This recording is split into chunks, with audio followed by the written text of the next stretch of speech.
on your home for Edmonson County High School football. Only on EdmonsonVoice.com. And now, here's Scott and Granville.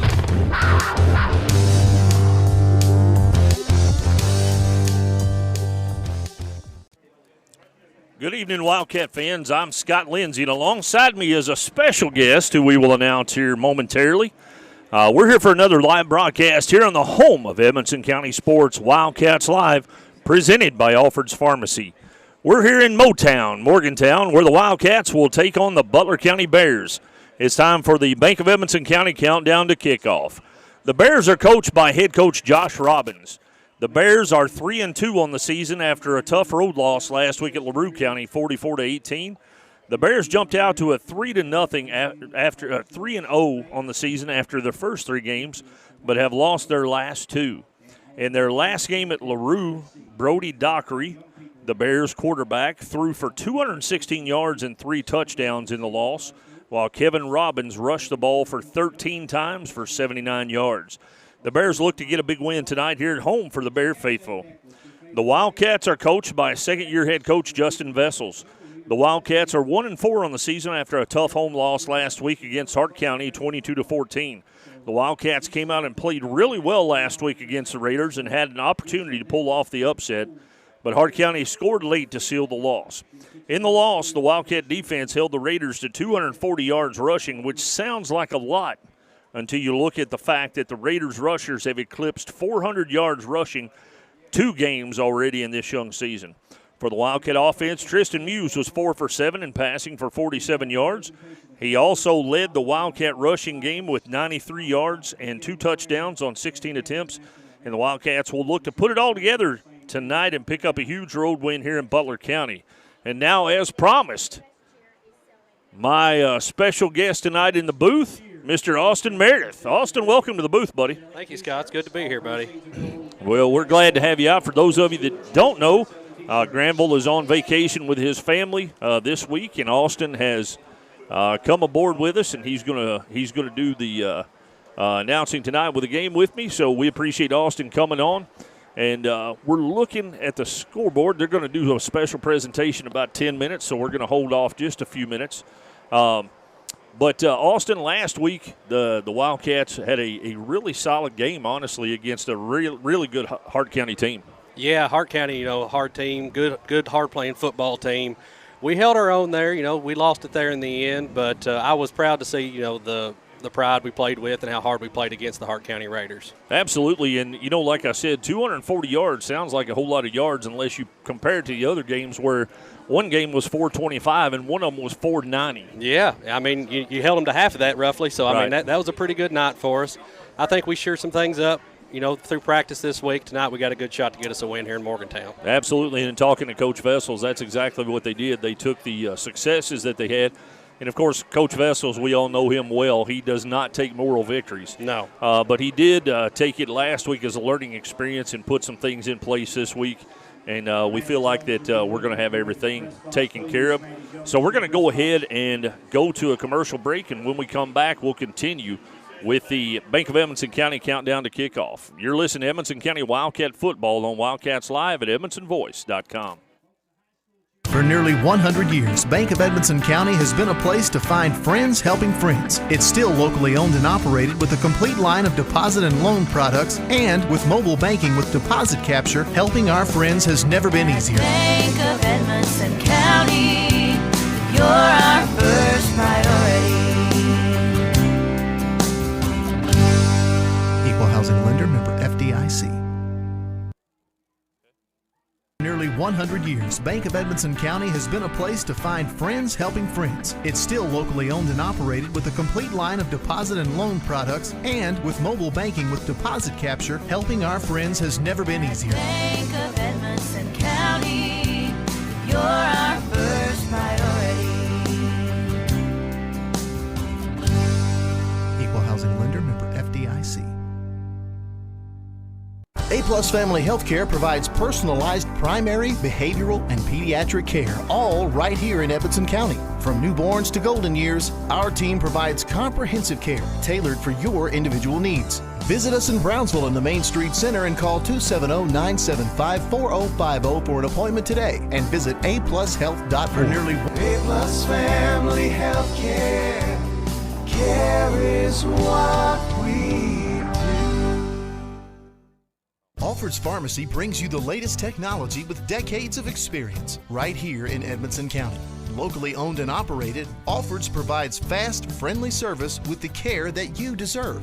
Whether you need personalized help, a vaccine, or just a simple refill, call 270-597-1044 or visit alfordsrx.com for more. Save time, save money, it's that simple at Alfred's Pharmacy. 100 years, Bank of Edmonson County has been a place to find friends helping friends. It's still locally owned and operated with a complete line of deposit and loan products, and with mobile banking with deposit capture, helping our friends has never been easier. Bank of Edmonson County, you're our first priority. Equal housing lender, member FDIC. Wildcats Live on the Edmonton Voice is presented by Alfred's Pharmacy and Drive-Thru, located in the Main Street Center in Brownsville. Alfred's Pharmacy provides super fast service, whether it's in the drive-thru, inside their retail location, curbside service, or even free delivery. Call 270-597-1044 to find out how they can save you time and money. Save time, save money, it's that simple at Alfred's Pharmacy. Are you ready for fast, reliable internet? NCTC, a 75-year communication veteran, and Warren RECC, your trusted energy provider, have teamed up to bring high-speed fiber internet to Edmonson County. We offer plans starting as low as $64.95 a month, and we never require a contract. If you're ready for internet that can keep up with the speed of your life, give us a call at 877-367-8550 and sign up today. Patton Funeral Home is a family-operated business that has proudly served Edmonson, Barron, and the surrounding counties since 1969. In our close-knit community, we consider those we serve our neighbors, family, and friends. We're committed to providing affordable excellence to all that place their trust in us. Patton Funeral Home, serving you in 3 locations: Brownsville, Park City, and now Cave City. Visit pattonfuneralhome.com, continuing a heritage of caring. CB Food Store is proud to be your hometown grocery store. At CB, you'll find an entire selection of fresh meats and a complete line of fresh fruits and vegetables. Looking for a product we don't have? Just let us know and we'll do our best to get it for you. Plus, we're happy to carry your groceries out to your car. Family owned and operated, open Monday through Saturday, 6 a.m. to 8 p.m. and on Sunday, 9 a.m. to 7 p.m. Proud to be your hometown grocery store. Healthcare can be a scary subject for those that are underinsured, but at A Plus Family Healthcare, we make sure that's never the case. We have a great program available and we're here to help you. Call us today for more information. 270-975-4050. Located in the Main Street Center next to Alfred's Pharmacy. A Plus Family Health Care. Care is what we do. Alfred's Pharmacy brings you the latest technology with decades of experience right here in Edmonson County.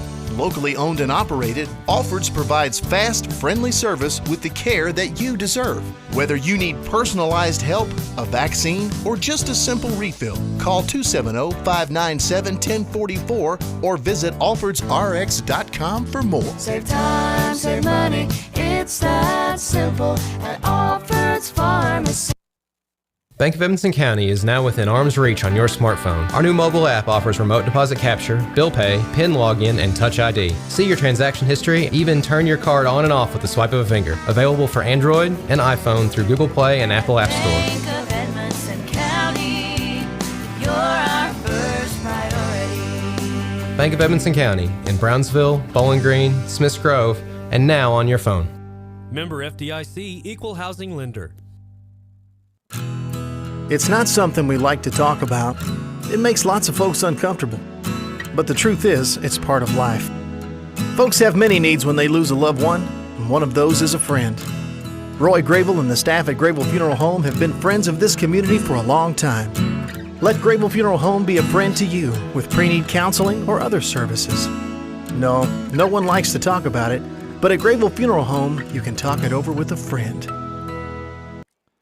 Welcome back to the Bank of Edmonson County countdown to kickoff on Wildcats Live here on EdmonsonVoice.com. Presented by Alfred's Pharmacy. Tonight's injury report is sponsored by McReynolds Physical Therapy. And Austin, I think we've got one lineman that's actually out in concussion protocol, and for his privacy, we won't announce who that is, but everybody else is back in the game this week, so we're glad to hear that. Tonight's first half sponsor is brought to you by A-Plus Family Healthcare in Brownsville. And we're going to take some time right now and let Austin go over the Keppel Auction and Realty Keys to Victory. Granville. Almost said Granville again. Austin, what are the keys to victory tonight to pick up a big win here in Butler County? All right, keys to victory. The Wildcat secondary must be disciplined tonight and not allow any blown coverage to hurt us. The Bears love to throw the ball. We have to be ready. Second, the Wildcats will have to control their emotions on both sides of the ball. It's a rivalry game, and sometimes emotions run high. We have to remain poised. Third, special teams could play a big part in tonight's game. The Wildcats need to get yards on kick returns, and our kick coverage needs to be disciplined and pin them deep when the opportunity presents themselves. I think that's three good ones there, and I think if Edmonson County can do that, then we're going to have a really good shot tonight, Austin. And, yeah. We talked, on the way down here a lot about the game last week, and we talked a little bit about it to start with here tonight. But I think that was almost a maturing game for Edmonson County last week, it seemed like. Yeah, It playing a team like Hart County's had, several good years of football in the past coming up to this year.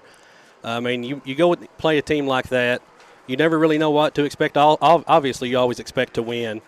But, playing close with them and, taking the game right down to the wire. We lost there in the last little bit of it, but I was real thrilled with how we ended up playing that football game for the most part. I was too. And, I think that Coach Vessel saw some things he really liked last week, though, and but he's never going to tell you that. No. Coach Vessels is going to – he doesn't believe in moral victories. And it was just when we talked to him after the game, he was very complimentary of his guys, though. Yeah. They did a really solid job last week. And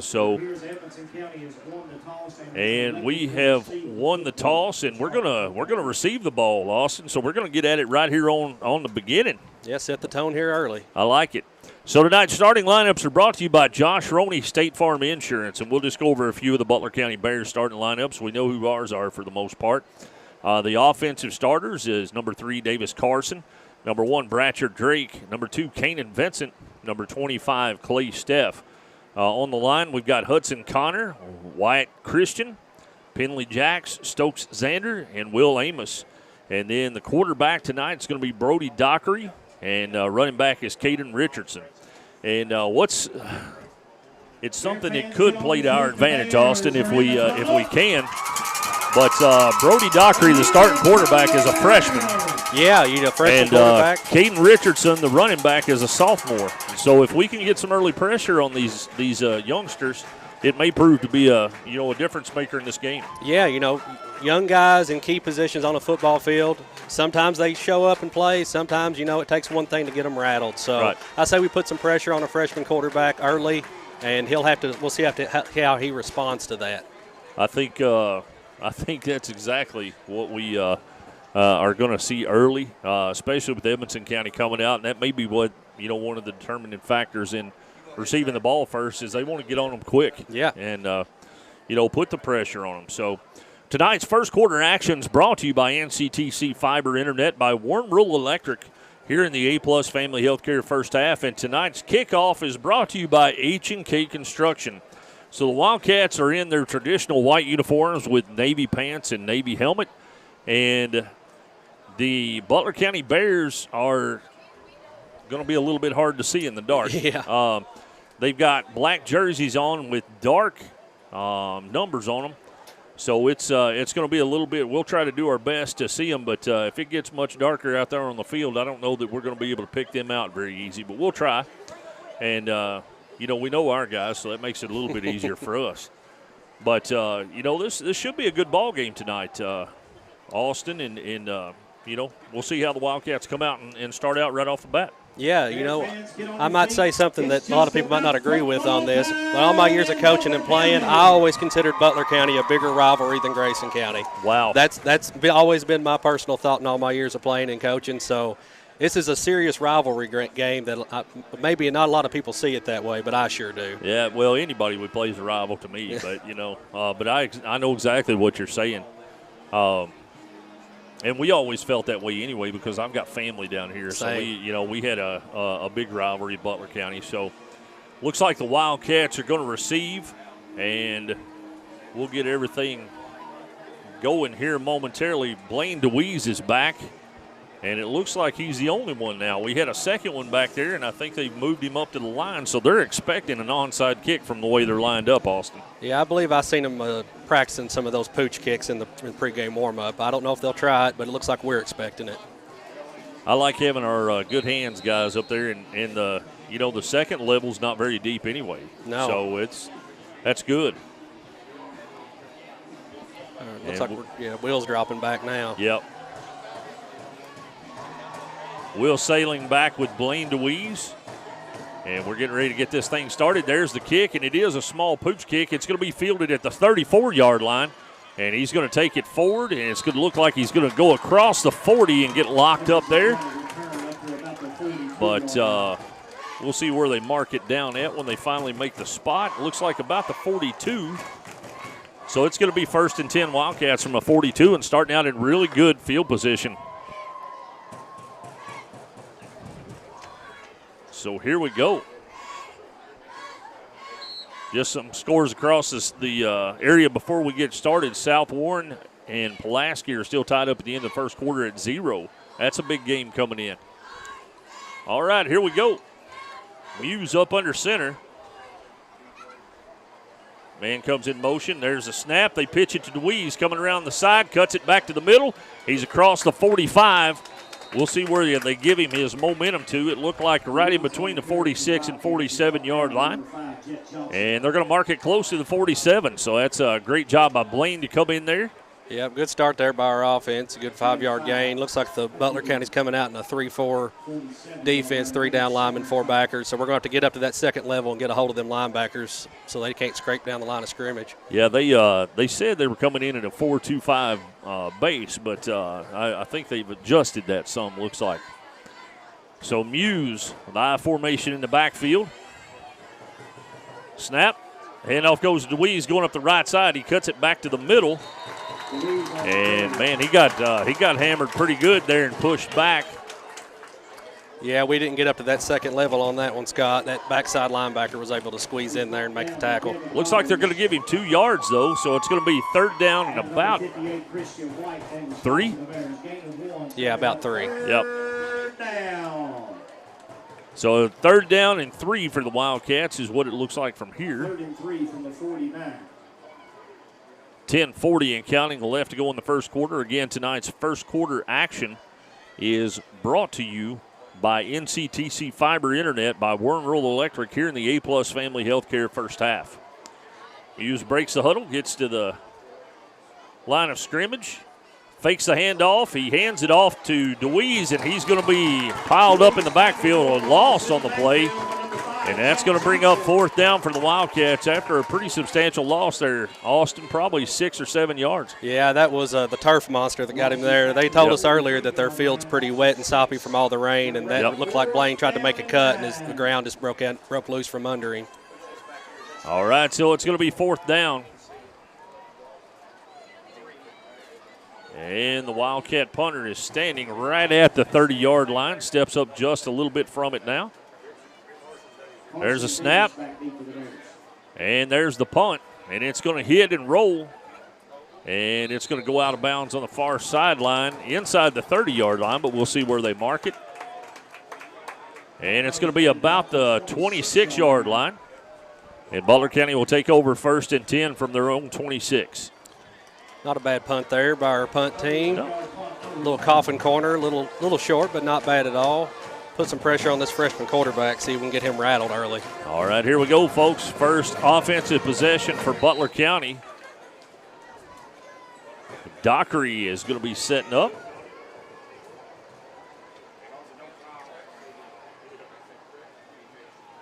And there's a snap. They're going to hand the ball off. He's coming around the right side. Orvis has got him, and that's going to be taken down. The Wildcat defense said nay on that corner, sir. Yeah, great play there by Orvis. He's our defensive end on that side, kept his outside shoulder free, was able to get a hold of that running back as he tried to go around the corner. Great start for our defense. Nice job, and again, with the loss of 5 there, that puts even more pressure on a young quarterback Yes, sir, and it young does. running back. Nice job by Orvis coming out. Dockery going to be setting up in shotgun formation again. He's talking to his running back right now. Receivers out to each side. Man goes in motion. There's a snap. There's the handoff. He goes the middle. He's got a seam. It's closed up by Blaine DeWeese. And a nice job by Blaine to make an open field tackle there. Yeah, big play by Blaine there, coming up, filling that gap, keeping that gain minimal. Still got him in 3rd and more than 5 here. Yeah, it looks like 3rd and 6 or so. Looks like they may – scorekeepers wanting to give him an extra yard, but I don't think they got it. No, on the other side, it looks like 3rd and 6. So, yep. There we go. They corrected it. So here we go. 3rd down and 6. Wildcats need a big stop right here. Need to watch a football here, be disciplined. Yep, absolutely. No hard counts getting us off sides. There's a snap. Dropping back. He's looking to pass. It's in the air. And it's bobbled and down. Incomplete. It's going to bring up 4th down. 4th down and a long 6. Incomplete to Richardson, who was coming out of the backfield.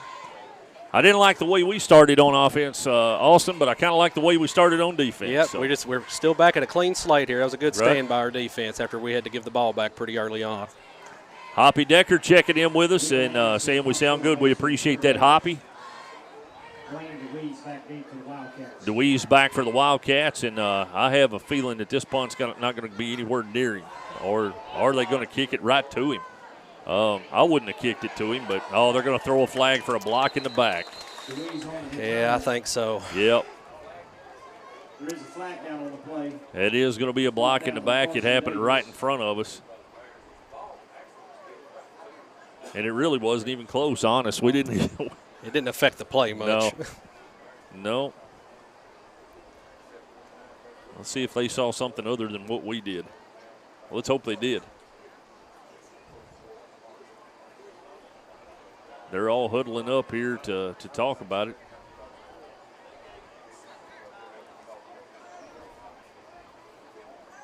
Well,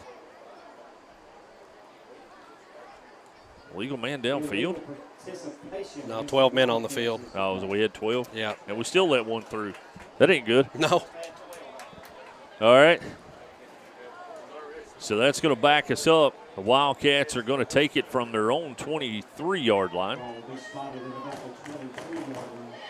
That's a tough one right there because we were pretty close to getting some really good field position right there. Yeah, we were. I mean, that's those little things that add up in the long run. But as long as we don't have a bunch of them, I think we'll be all right. Muse breaks the huddle. I formation in the backfield for him. Receivers out to his right side. There's a snap. Fakes the handoff. He's going to take it around the corner. Drops his shoulder.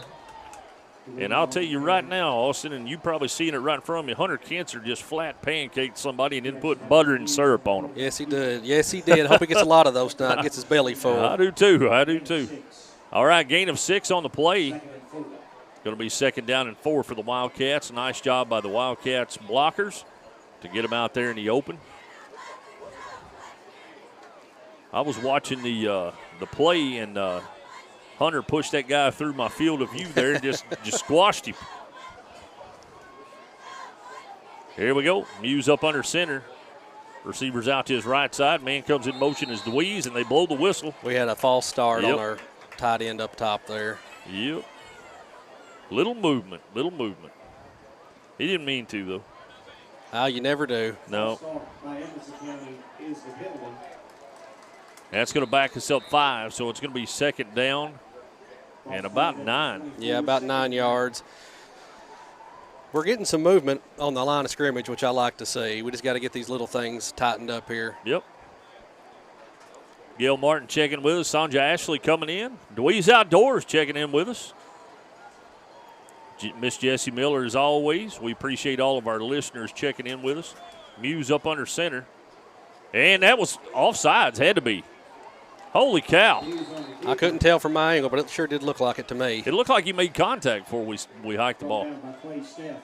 That's going to be a 2-yard gain, though, I guess. So it's 3rd down and a long 7, possibly 8. Yeah, it looked like that linebacker he saw our motion and was trying to jump the gap there. I thought he crossed, but I'm not down there on the field, Scott. Yeah, I don't have a flag. If I did, it'd done been out. Dave Saltzman, Robin Litch checking in with us. Jessica Dunn, we appreciate it. Leanne Jaggers watching from Missouri tonight, so we appreciate that. Miss Sheila Gravel checking in. Here we go. It's 3rd down. Muse up under center. Got him. Yes, we did. That'll be another 5. I would have bet every dollar in my pocket that's what we was going to do that play, Scott. Yeah. It'll be a 5-yard penalty. It'll bring up about 3rd and 3 for the Wildcats. That's much more manageable than 3rd down and 3, Austin. I like that a lot better. Yes, sir. Actually, they moved it on up. It looks like it's 3rd and 1. Hey, we'll take every inch they want to give us. I don't know how it went from 9 yards to 1 yard on a 5-yard penalty, but we'll take it. Muse up under center. And there's a handoff, and he's caught in the backfield. Bust loose. Question is, where'd he get to? It looks like he got yep, he did. It's a Mickey's Towing Wildcat 1st down. I believe that was Colton White there on the run. Broke through that. He got met right at the line of scrimmage, Scott, but it was an arm tackle. He kept those legs churning, got past it, and got us a few extra. Good 1st down for us there. I like it when our defenders arm tackle. I don't like it when we do. And to be honest, of course, the coaches that we had, you didn't arm tackle. No. If you did, you got a lot of the sideline access. Go over there and watch for a little while. All right, Muse back up under center. There's a handoff going to White again, looks like. He's going to get a couple there. Cole with a nice little run. Yeah, we're chunking away at him here. Looks like Coach Vessels told our guys, hey, we're going to hit them in the mouth and just see how long we can keep doing it. Yeah. And that's the one thing that I like about Coach Vessels and his program. We talk all the time about it's more than just a play calling. His, getting them in shape and his, all of that is his workouts are phenomenal. Yes, and, they are. They keep our guys in shape in the 3rd and 4th quarters. When some of the rest of the team struggle. Yeah. And that gives us a definite advantage going in. But his fitness routine is remarkable. I love watching him. Muse up under center.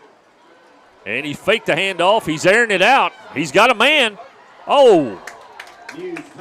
Incomplete. Nice coverage from Butler County on that. I'll give him credit. Yeah, we try to catch him. We've run it every time at him so far. Try to catch him on a little quick fake. Mm-hmm. Hit one down the sideline. Pretty good ball there by Muse for the most part. Just two good defense, good offense. We just fighting for it.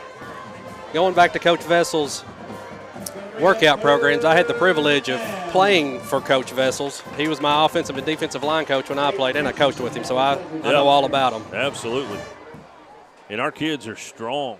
They're real strong this year. Muse up under center. DeWeese goes in motion. Handoff goes right up the middle, and he's met with resistance right at the line of scrimmage. So that's going to bring up 4th down, and we'll see where they spot it, but it's going to be at least 5. Yeah, right at it, looks like. Yep, right at 5. Jet Johnson on the bottom of the pile. Ronnie Wood checking in with us. We appreciate that, Ronnie. Gain of 2 up to the 40-yard line. Kim Whalen checking in. We appreciate that. She's checking in from South Illinois. So we appreciate it. Cindy Decker Vinson. She's in Illinois for the Cats, so we appreciate that. Here we go. Cindy's a longtime supporter as well. Colton White on the punt. Oh, it hit somebody. Yep. And it's going to be down right at the 30-yard line. So it'll be 1st and 10 Bears from the 30-yard line. Michelle Haycraft checking in. Deborah Ketzer checking. We appreciate everybody that's been checking in with us, folks. Appreciate everybody that views us and stays with us every week. Well, Scott, that offensive, other than the few penalties we had, we did some good things on that offensive possession. Just tried to take that one shot and got us behind the sticks, but let's play some good defense here and get the ball back. Kerry Skaggs says we're doing a fantastic job, and we appreciate that. Or great job, I think is what he said. We'll take fantastic. That's it.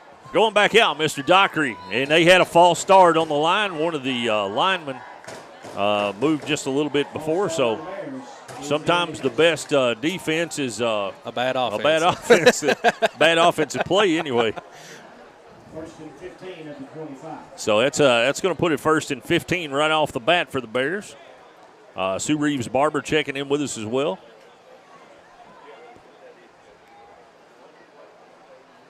One of those situations again, Scott. Freshman quarterback. He's already behind the sticks on first down here. Let's just keep the pressure on. The pressure's already there. I like it. All right, Dockery is going to set up in shotgun formation. And there's the snap. Handoff goes up the middle. Connor Self with a hit. And then who was that cleaned him up? Number 11 for the Wildcats. That's Roger Harris. Good cleanup tackle there by Harris. Yeah, Connor put a lick on him, and Roger cleaned him up. We've got 2 minutes and 45 seconds and counting left to go here in Morgantown. No score yet in the first quarter. I like the way our defense is flying around right now, Scott. I do too. We've given up a couple of 4 or 5 yard chunks, but no big plays yet. You limit big plays, you have a good chance to stay in a football game. That's it. Pretty aggressive. I like it. I just don't like they just don't need to get over aggressive. No. Be disciplined and stay in their lanes, and it's going to have to be a timeout by Butler County. I like that too. Yep. That means there's some confusion there. Little miscommunication. Yep. And we'll just keep it here for right now since we're so close to the end of the quarter. But Austin, 2:19 left to go here in the first quarter. No score yet. But, man, we like what we're seeing out of the Wildcats. They're not overly doing anything on offense or defense, but they're doing some things that we feel like are going to be chunking away at some things later on in the game. Yeah. We're just in a stalemate right now, but stalemate's okay for a little while. Yep. Eventually we'll see a scheme that'll work, or we'll pop a big play on offense or defense here. Yeah. Pat Blair checking in with us. We appreciate that down in Mohawk. Scott Decker, I appreciate it. Go Cats. Dave Saltzman checking in again. But, and sometimes that's the thing, and especially with, we were talking about the fitness routines and being in shape in the third and fourth quarter. A lot of times that's where the game's won in the third and fourth quarter if you just keep pounding and pounding and pounding and wearing them down. And I think we have an advantage in that category. Oh, yeah. All right, coming back out of the timeout, 2:19 left to go in the first quarter. Again, tonight's first quarter action is brought to you by NCTC Fiber, Internet by Warren Rural Electric. There's a snap, dropping back, looking to pass. The Wildcats have got some defense out there, and he short-armed it. Again, there's that pressure that we were talking about, Austin. Yeah, got that freshman quarterback. He had to get out of the pocket. We still had good coverage on that receiver. He tried to throw a little back shoulder to him, but he threw it short and one-hopped it to him. Doesn't work in this game. I think it would have been a penalty even if they had caught it because number 64 for us, Mr. Logan Barrett, he was almost to the 40-yard line, and the guy was blocking him that was blocking for the – so I think it would have been an illegal man downfield, but, there's that. So here we go. It's 3rd down and 10. There's a snap. He's looking to pass again. We got some pressure, and it's going to be complete, but short of the first down. He should be about a half yard or a yard short. So it's going to be short. Oh, they're going ahead and giving it to him. What? That's a gain of 10 yards, and that's good. Well, that was a little homey. Little homey on that one. I thought he landed a good half yard short. He did, and then rolled. Yep.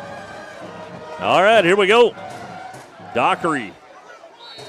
And there's a flag, and it's us. It's our far end over there, jumped. Offsides on the defense is the indication. See, this is the stuff you can't let happen, Scott. Can't let giving up a first down there and the later downs cause you to get out of focus here. Right.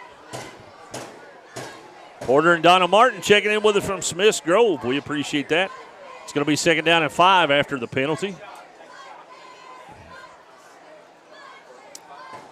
Dockery sets up in shotgun formation. And he's going to keep it and run it right up the middle. And the Wildcats are going to hit him. Nice job of the Wildcats to get him, but a nice job. That was Connor Self along with Harris again. Yep, Harris again, and number 55, Caleb Lindsay, who's back in the lineup after the injury last week. So it's going to be second down and, well, I'll tell you when they quit moving the stick. 2, second down and 2. Now their receivers are lined up across. Okay, they fixed it. And here we go. I started to say that should have been, never mind. Here we go.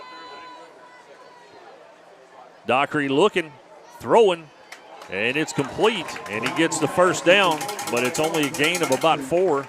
Yep, that was just a double slodge, 2 receivers on each side. That's what we call the sticks route. You know, you get to the first down, you turn around, you got 4 options to get a first down there.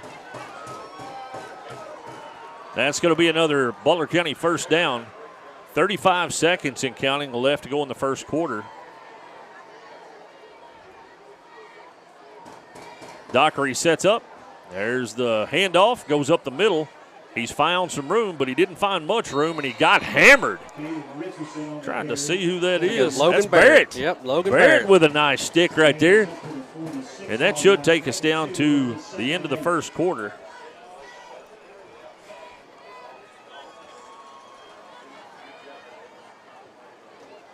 And that's it. At the end of 1, it's the Wildcats in Butler County tied up at 0. You're listening to Edmonson County Wildcat football on Wildcats Live at EdmonsonVoice.com. Grayville Funeral Home has been a friend to our community for over 50 years, offering the care and services that families need. They're a full-service funeral home that offers cremation and pre-need counseling. Call 270-597-2149. Visit their Facebook page for more and stop by their facility at 537 North Main Street in Brownsville. Grayville Funeral Home, dedicated to those we serve. Alfred's Pharmacy brings you the latest technology with decades of experience right here in Edmonson County. Locally owned and operated, Alfred's provides fast, friendly service with the care that you deserve. Whether you need personalized help, a vaccine, or just a simple refill, call 270-597-1044 or visit alfordsrx.com for more. Save time, save money, it's that simple at Alfred's Pharmacy. Welcome back to Wildcats Live on EdmonsonVoice.com. Tonight's second quarter action is brought to you by Grayville Funeral Home here in the A-Plus Family Healthcare first half. And here we go. It's going to be second down and 8 for the Bears. There's a handoff going up the right side. He's got a little bit of room, but there's a flag on the play, and we know what that typically means over there. Yeah, it looks like a hold. And we'll take it. As a former offensive lineman, I can tell you how hard it is once your runner starts trying to bounce it left and right. You don't know where they're going. Those defenders try to move, and you just grab a hold of something.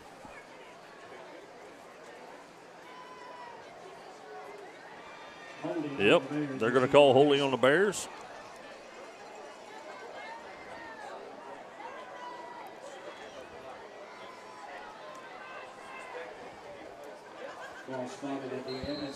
And here we go. They're going to bring it back out. Start the clock, 11:52. It's going to be second down. Dockery sets up in the backfield. There's a snap. Fakes the handoff. He's looking to pass. Throws it over in the flats. Muse with a big hit. And Blaine DeWeese over there as well. They're going to get some yards, but he gained every bit of that because that was a lick. Yeah, that was a good counter boot there. Had that flat route. Blaine made a good play there, recognizing it coming up, getting him around the legs, getting him down for a minimal gain. Still got him in third and more than 10 here.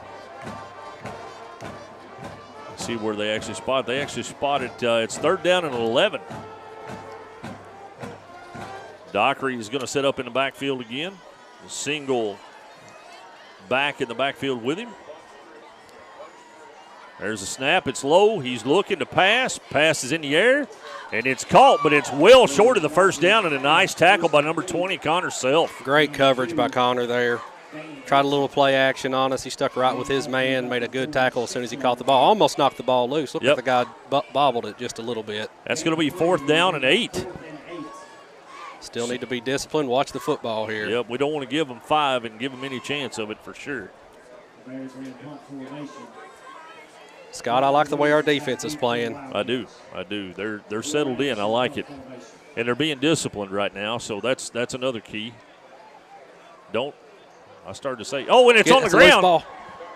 And they're going to get in on him. And either way, that's going to be nice for the Wildcats. Take it, go! Oh, he took it right into him, though. I like the idea. I do, too. He should have got it at an angle going away from him, though, instead of right into him. But I like the thought. We're still on the opposite side of the field at the 49. So good opportunity here to get some points on the board. I thought they were going to just get out of the way of it, and I was like, just grab it.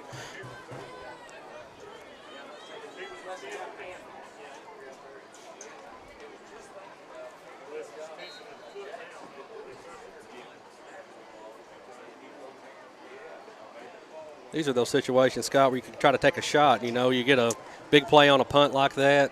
Right. Maybe they're just expecting you to run the ball, take a shot downfield. That's it. Here we go. Muse is going to bring him to the line of scrimmage. White is pulling in there. Nice job by White to move forward. He was crowd surfing there. And who's number 54 got another pancake right there. That's Mickey Blaine. It's going to be a 3-yard gain, 2nd down and 7. Mickey Blaine's didn't quite have the butter and syrup on it, but it was close. I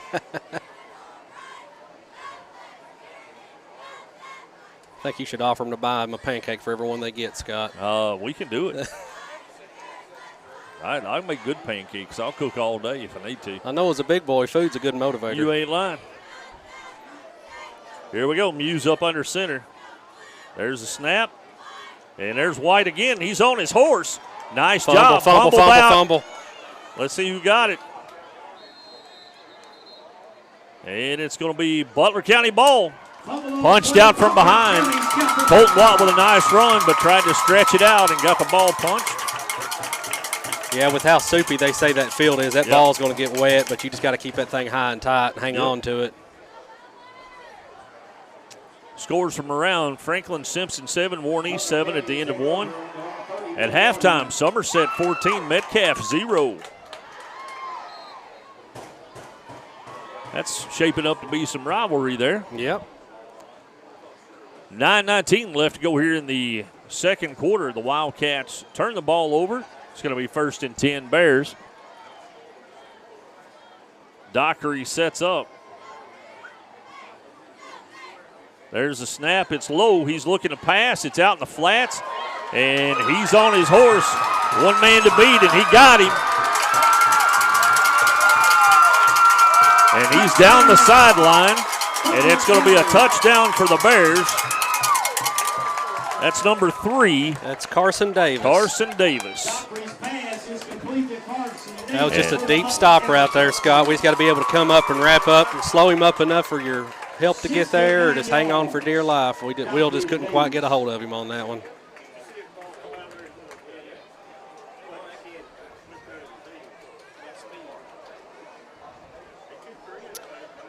Got Butler County lined up for the extra point here. How far was that one? It's roughly 40-ish, I think. Snap is good, set's good, kick is up, looks good. Extra point's good there by number 7. That's going to be Jonathan Portillo. 7-0 here with 9:06 to go in the second quarter. Scott's one of those things, you know, a fumble like that turns into a little momentum. They take a shot, they hit it. We just got to settle down, keep doing what we're doing. Other than one big play, our defense has played great so far tonight. And offense, we was moving the ball there on that last drive and just had an unfortunate fumble. Sure up the little things, and we'll end up getting some points on the board here. Yeah, I agree. That's one of those things where one issue turns into another one, Austin. And it's, we had over-the-top coverage over here with nobody behind them. Yeah. And they hit it and slanted it back to the middle, got around Will, and there was no help there. Nope. So comes down to a foot race at that point. Yep. But it's one of those big plays. You just limit those from happening consistently, and we'll be all right. That's it.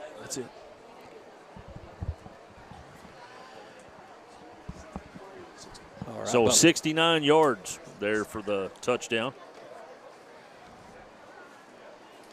Wow.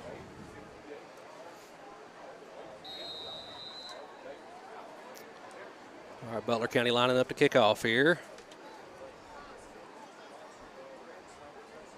All right, here we go. And it is going to be a pooch kick. It's going to bounce. Get on it. Oh, whew. I thought for sure that ball was going out of bounds, and I it did just too, spun and it like a stopped. top. Number 9, Noah Justice covers it up, though, so the Wildcats are going to have the ball 1st and 10 from either the 39 or the 40. They're both moving, so we'll see where they actually put it. Right, they're going to put it at the 40. Right at the 40-yard line. We'll take it, because I think he was beyond the 40. But all right, so what do we see coming back out now that there's a score on the board? 9:04 left to go here in the second quarter. And here we go. Muse up under center.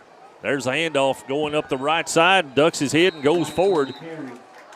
Well, it looks like a 57 for us. Got his helmet pulled off by somebody. Yep, that's going to be hopefully that's a nice penalty for us. 57, that's Caleb Wyndham, and he's back in after being out missing a game or two.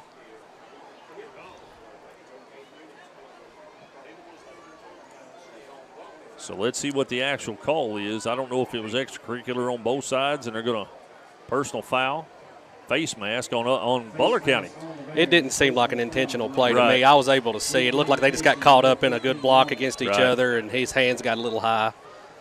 I don't think it was an intentional thing. No. I'll take it, though. Oh, yeah, I'll take all we can get. Yes, sir. What about the 44? 1st and 10 for Edmonson County. All right, it's going to be 1st and 10. Edmonson County coming out of the huddle. Will Sailing comes to the far side. Man goes in motion. And Muse is going to take it right up the Go, middle. Tristan. He's on his horse. Across the 30. Down to about the, depends on where they spot him at. At least the one guy standing down there to 17. I like his thought. Looks like they're going to put us right at the 20. Yeah. All right, and that's a Mickey's Towing Wildcat first down. Muse with a nice run. Yep, little fake handoff there, and Muse just kept it right up the middle. Had nobody there until he got back to the safeties. I like it. Nice play call there. Nice execution. Getting down toward the red zone here, Scott. We got some momentum turning here, I feel like. I like it. Here we go. Muse up under center. Offset eye in the backfield. Dropping back. Pitch goes to DeWeese going up the right side. Nice blocking in front of him. He cuts, and it may be soft over there.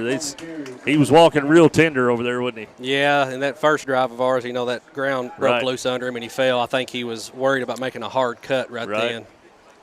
Stacy's on mains checking in. I said Landry and I are watching, and she's sitting this one out with Graham and Papa, so we appreciate that. Linda Lawrence checking in. Ricky and Janice Simon, appreciate that, Mayor.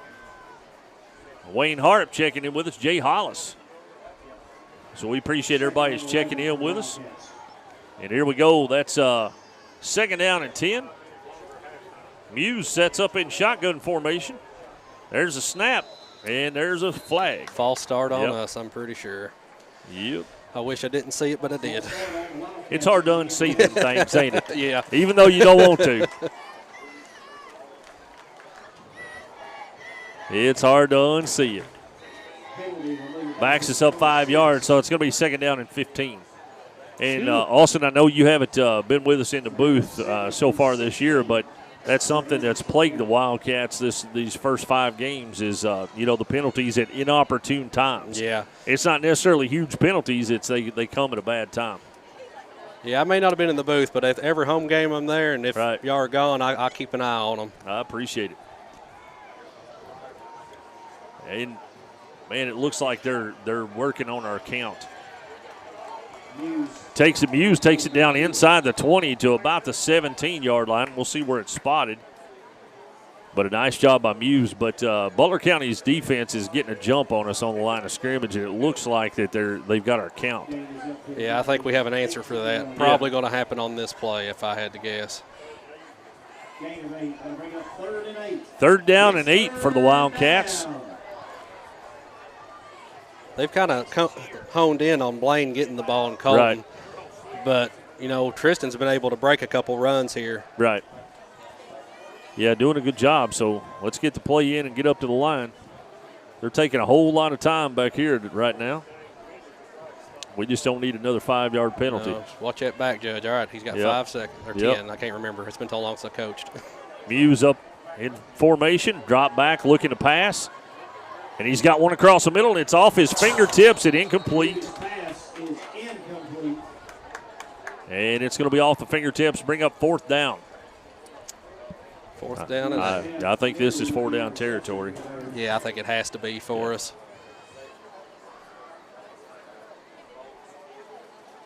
Our defense has played well, so worst case scenario, you give them a long field. Right.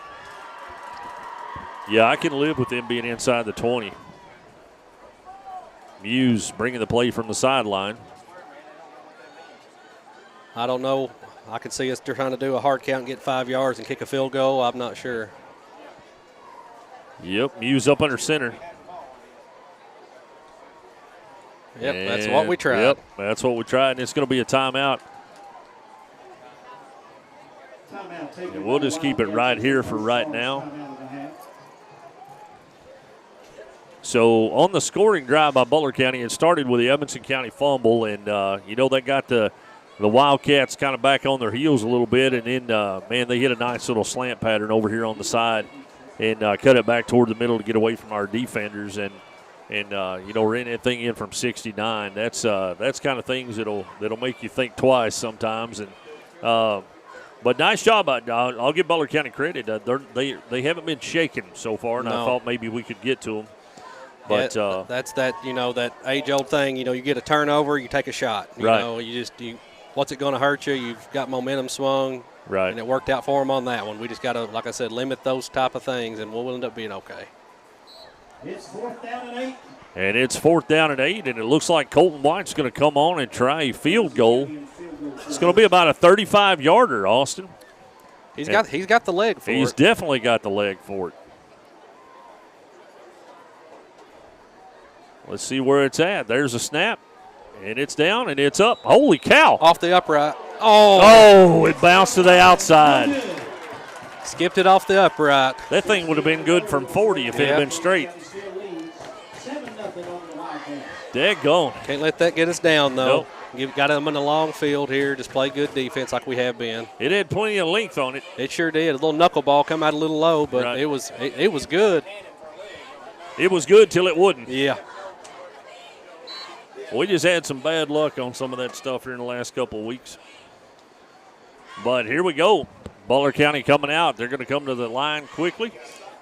Dockery sets up in the backfield.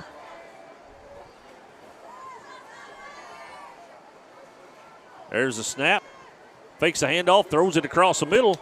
And I thought we were going to get it there for just a second, but they were trying that exact same play, wouldn't they? Yeah, that was a little same play, but they tried to hit their tight end up the seam right there. They done that little fake handoff, but Tristan Muse played discipline there, stayed with his guy, didn't fall for that fake handoff. All right. Tammy Compton checking in. We appreciate it. Tiffany Mayfield checking in. Again, we appreciate all of our listeners and watchers. It's going to be 2nd down and 10 for Butler County. There's a snap. Fakes a handoff. He's going to take it up the right side. Ball's out. And, man, there's a scrum, but we're on the bottom of it. I'm holding my breath, but I already know the answer. We wound up with it. Yes, sir. Yes, sir. I could tell, but I didn't know if they'd wrestle him away. Colton White comes out with that ball. That's the big play we need. That is. That's the momentum shifter right there. Now let's see if we can take advantage of it. Nice job by Colton and the guys to get in there on that ball, though.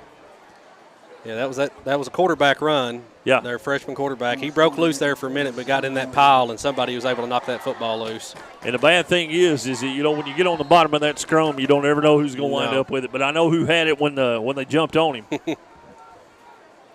And here we go, 1st and 10 Wildcats inside the 30-yard line. Muse up under center.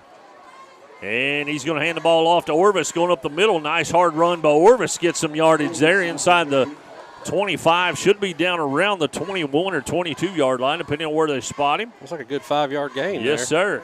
Nice plug. I like the way Orvis runs. I do too. And just something I've noticed so far tonight, they've shut us down, trying to run outside, but our runs up the gut have produced Yeah, for they've us. gapped them. Yep.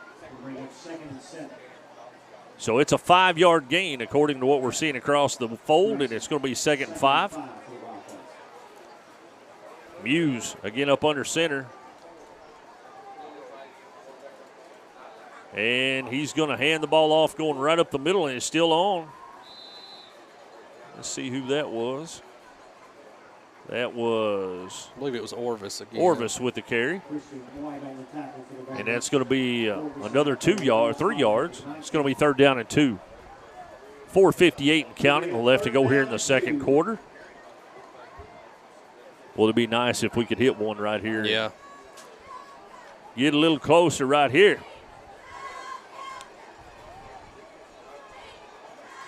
Muse up under center. There's a snap, and he's going to take it. First down. And it looked like it was plenty for the first down. We'll see where they spot it. The one on this side's got him right at the 16-yard line. They're already moving the stick, so that's another Mickey's towing. Wildcat first down. Good things happening here. 4:30 and counting left to go here in the second quarter again. Score 7-0 for Butler County.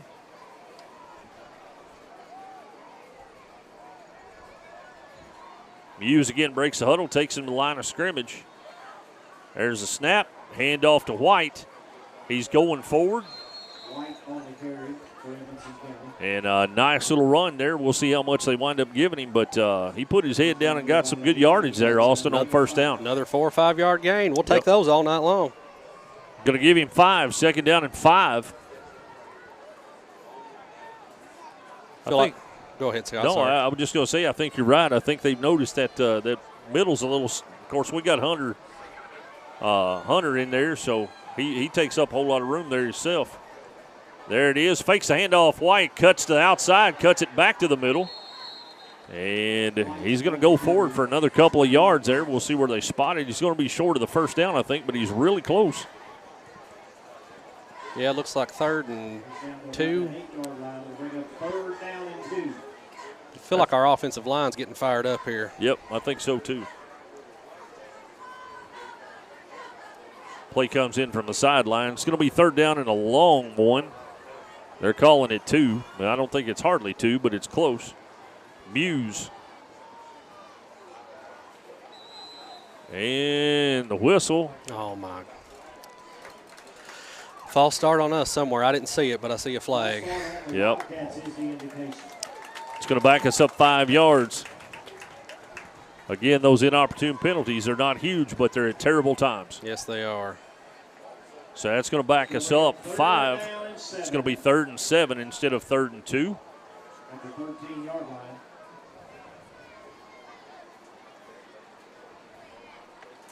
That's the kind that'll break you there. It'll really kill momentum, that's for sure. Let's see what we got coming out of here. Muse up under center. There's a snap. Handoff goes right up the middle. And they hit and drive him back. Let's see where he's got to, though. Looks like he's going to be back to about 2 or 3. Yeah, 4th and 2 is what they're going to call. And, of course, that's see, if we hadn't got that penalty, that would have been enough for a 1st and goal. Yep. But here we are, 4th and 2. Wildcats are going to have to do something here to, and, of course, it's 4th down territory where they're at. Yeah, it's not field goal time here. It's touchdown time. 2:04 and counting left to go in the first half. Wildcats break the huddle and take it. Muse up under center. And there's a whistle. And Edmonson County is going to get a timeout. With that, we're going to take a quick timeout as well. You're listening to Edmonson County Wildcat football on Wildcats Live at EdmonsonVoice.com. Gravel Funeral Home has been a friend to our community for over 50 years, offering the care and services that families need.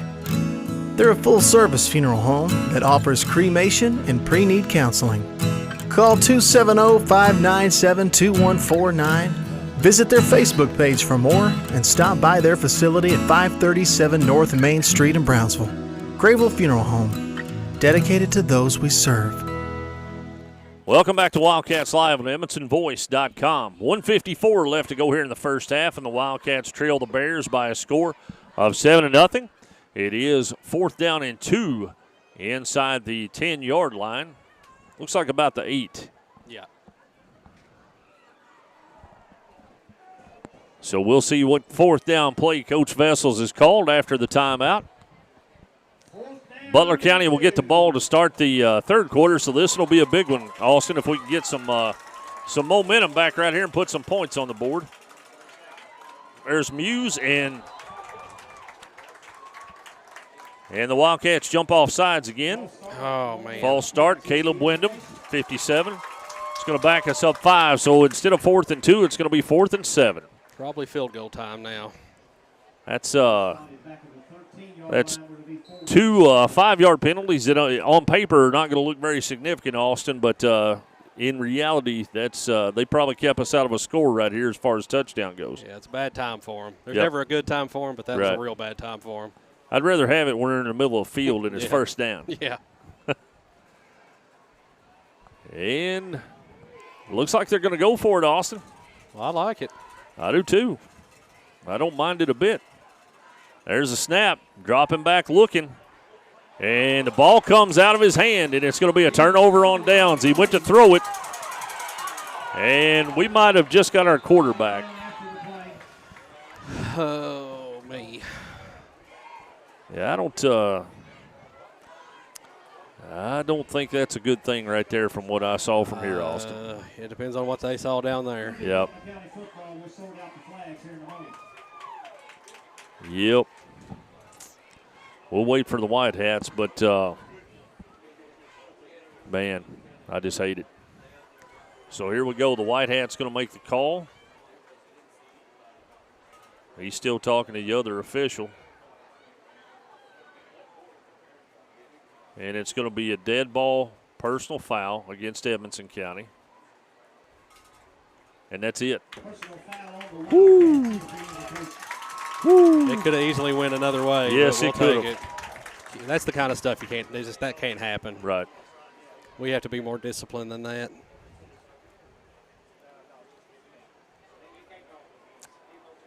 Yep, that's something we definitely can't have happening on the field. No. That puts us in a really bad position.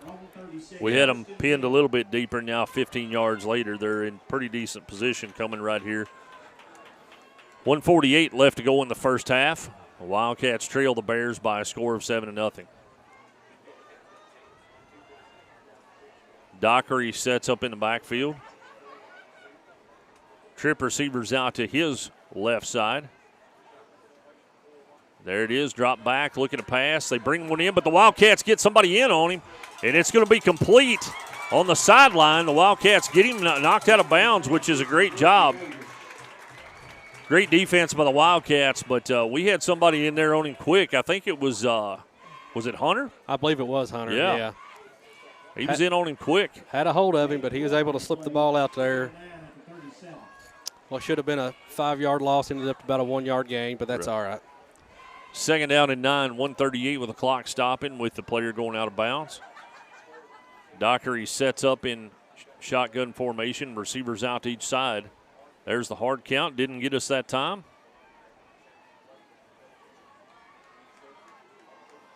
And here we go. Snap, looking to pass. He's got one over on the flats, and it bounced it to him. Incomplete. It's going to stop the clock at 1:29. So it's going to be 3rd down and 9 now. Even after all the commotion, defense still playing pretty well. Yep.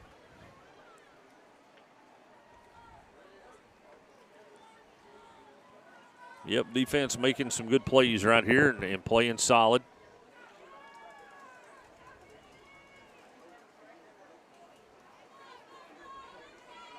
And here we go.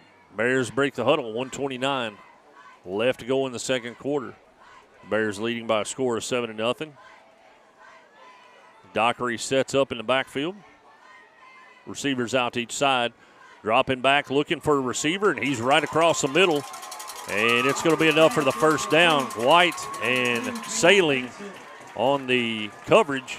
But that is going to give Butler County a first down with 1:23 left to go here in the second quarter. Yeah, just a crossing route. That big tight end there found the soft spot in between our zones and set down in it. That was a good throw by that quarterback. And what have they got here?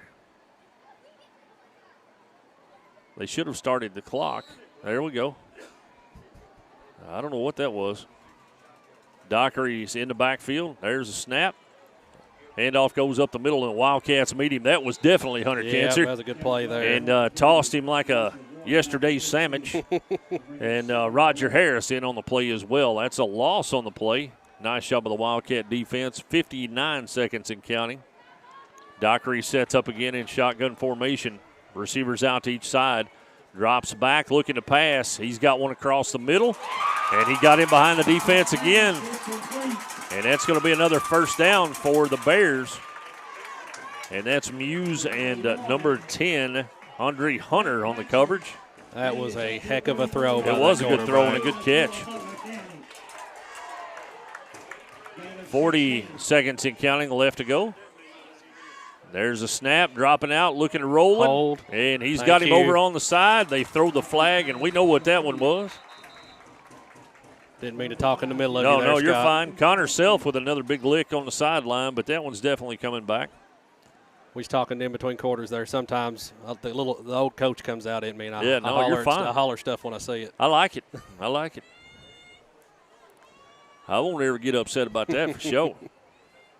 And that is a holding on the Bears, 10 yards from the spot of the penalty. That's going to back them way up. Secondary's just got to stay disciplined here. Yep. Because I think the hold took place in the backfield, and it did. Yep. So it's going to be first down and 20 from the 44-yard line instead of the, where were they, about the 30? We'll take it.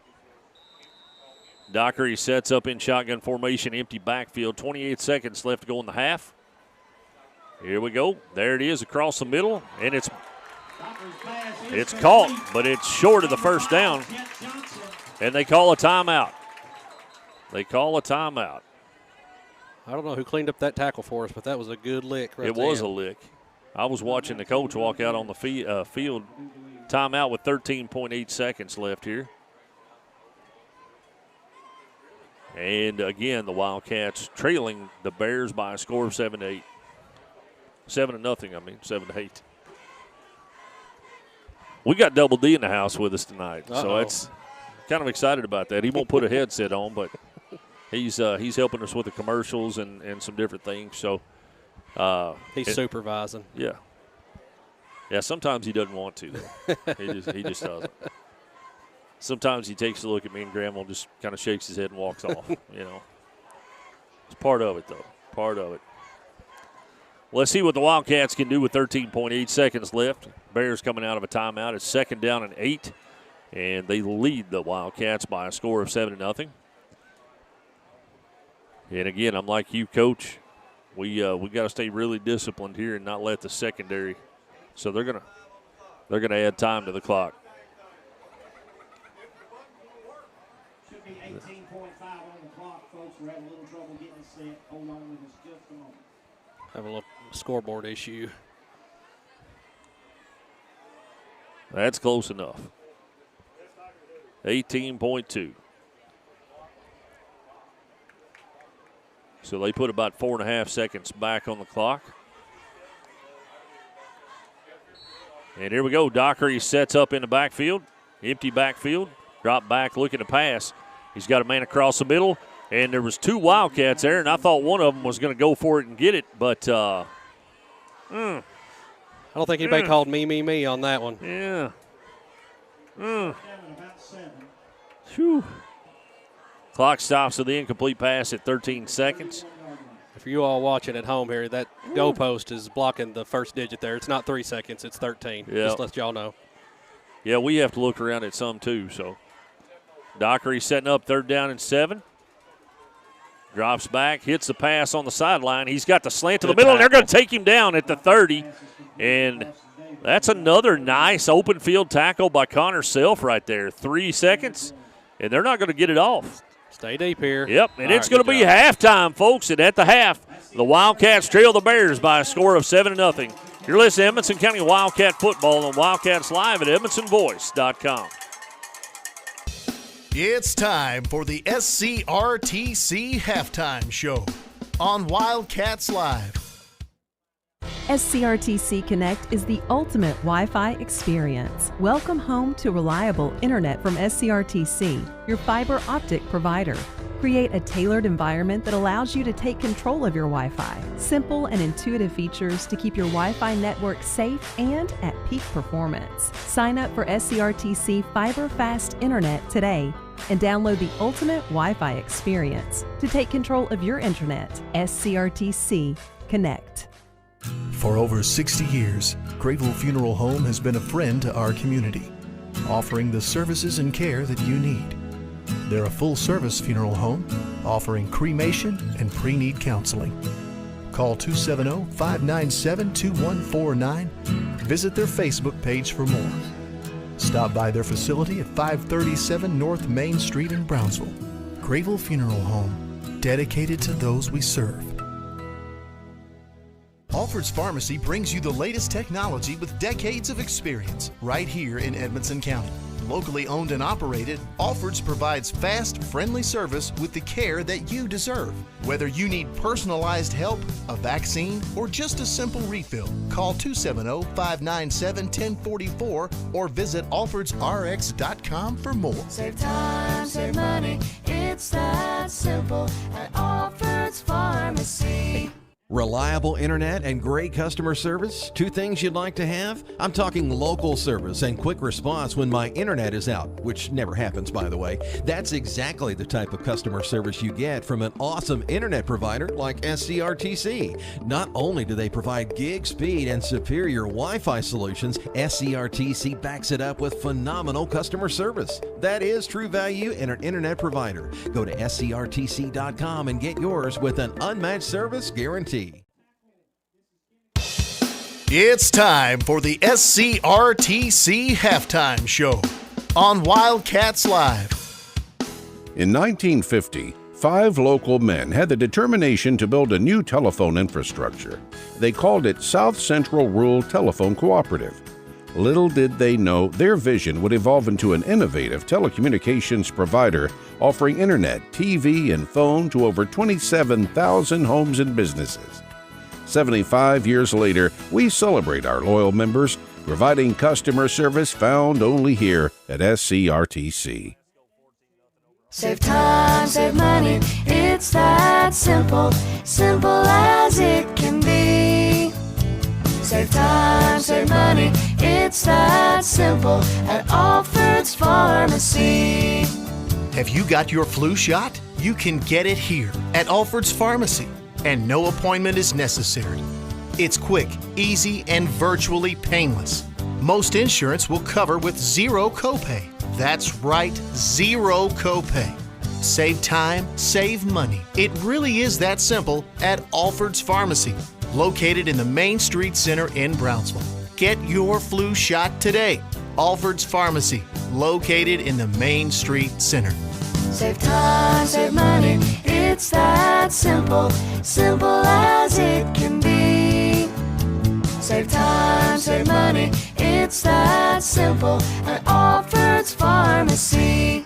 If you're listing property or need the services of a professional auctioneer, call Alan at Keppel Auction Realty.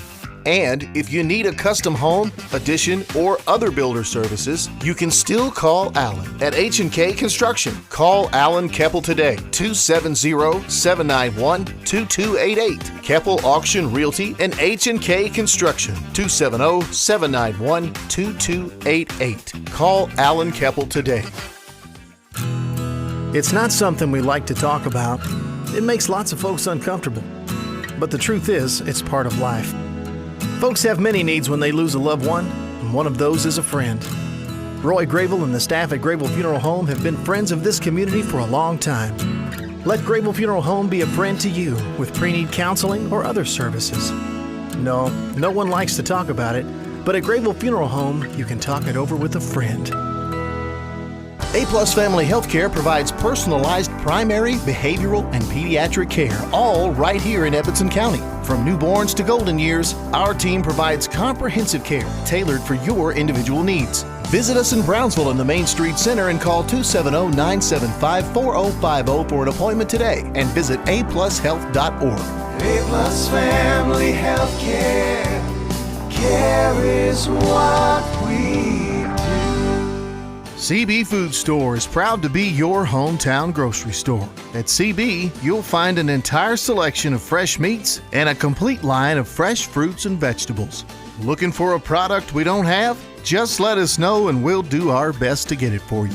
Plus, we're happy to carry your groceries out to your car. Family owned and operated, open Monday through Saturday, 6 a.m. to 8 p.m. and on Sunday, 9 a.m. to 7 p.m. Proud to be your hometown grocery store. Reliable internet and great customer service? Two things you'd like to have? I'm talking local service and quick response when my internet is out, which never happens, by the way. That's exactly the type of customer service you get from an awesome internet provider like SCRTC. Not only do they provide gig speed and superior Wi-Fi solutions, SCRTC backs it up with phenomenal customer service. That is true value in an internet provider. Go to scrtc.com and get yours with an unmatched service.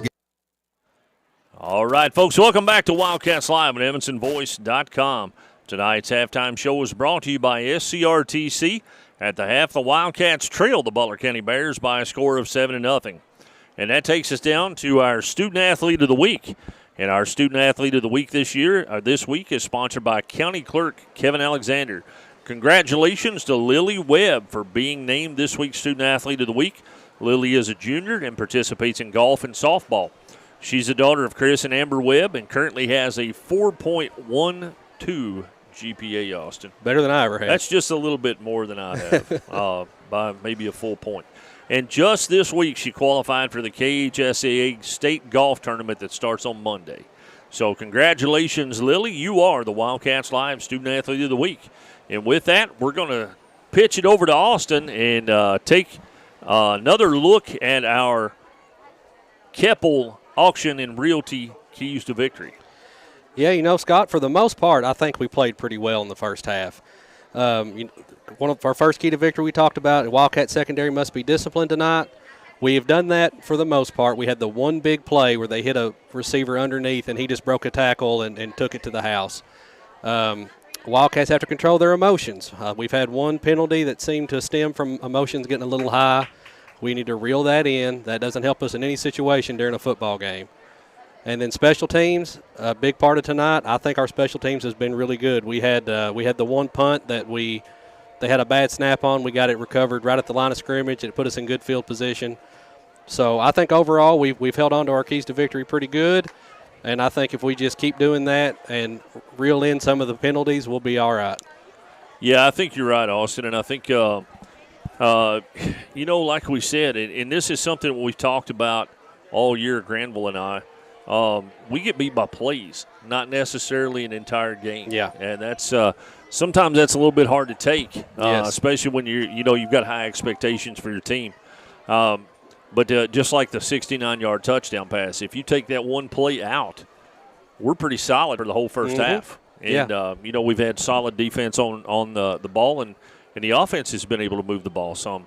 But, again, you take that play and then the inopportune penalties that are only 5-yard penalties, but they're 5 big yards at that particular time. Yeah, especially when we're down here inside the 10-yard line. We got them in 3rd and 2, and then we get a 5-yard penalty. Mm-hmm. We get it to 4th and 2, get another 5-yard penalty. Right. And then you're just negating all the progress you're making in there. And that's just the little things you just can't have happen in those situations. And not only that, but as well as I do as a player, when you get in those type of situations, it gets really frustrating. It does. Really frustrating because, you're working hard to get down the field, and then a mistake moves you back, and it makes the momentum you've got. It just kind of cuts into that. So, but yeah, I think we're pretty solid right now on everything that we talked about.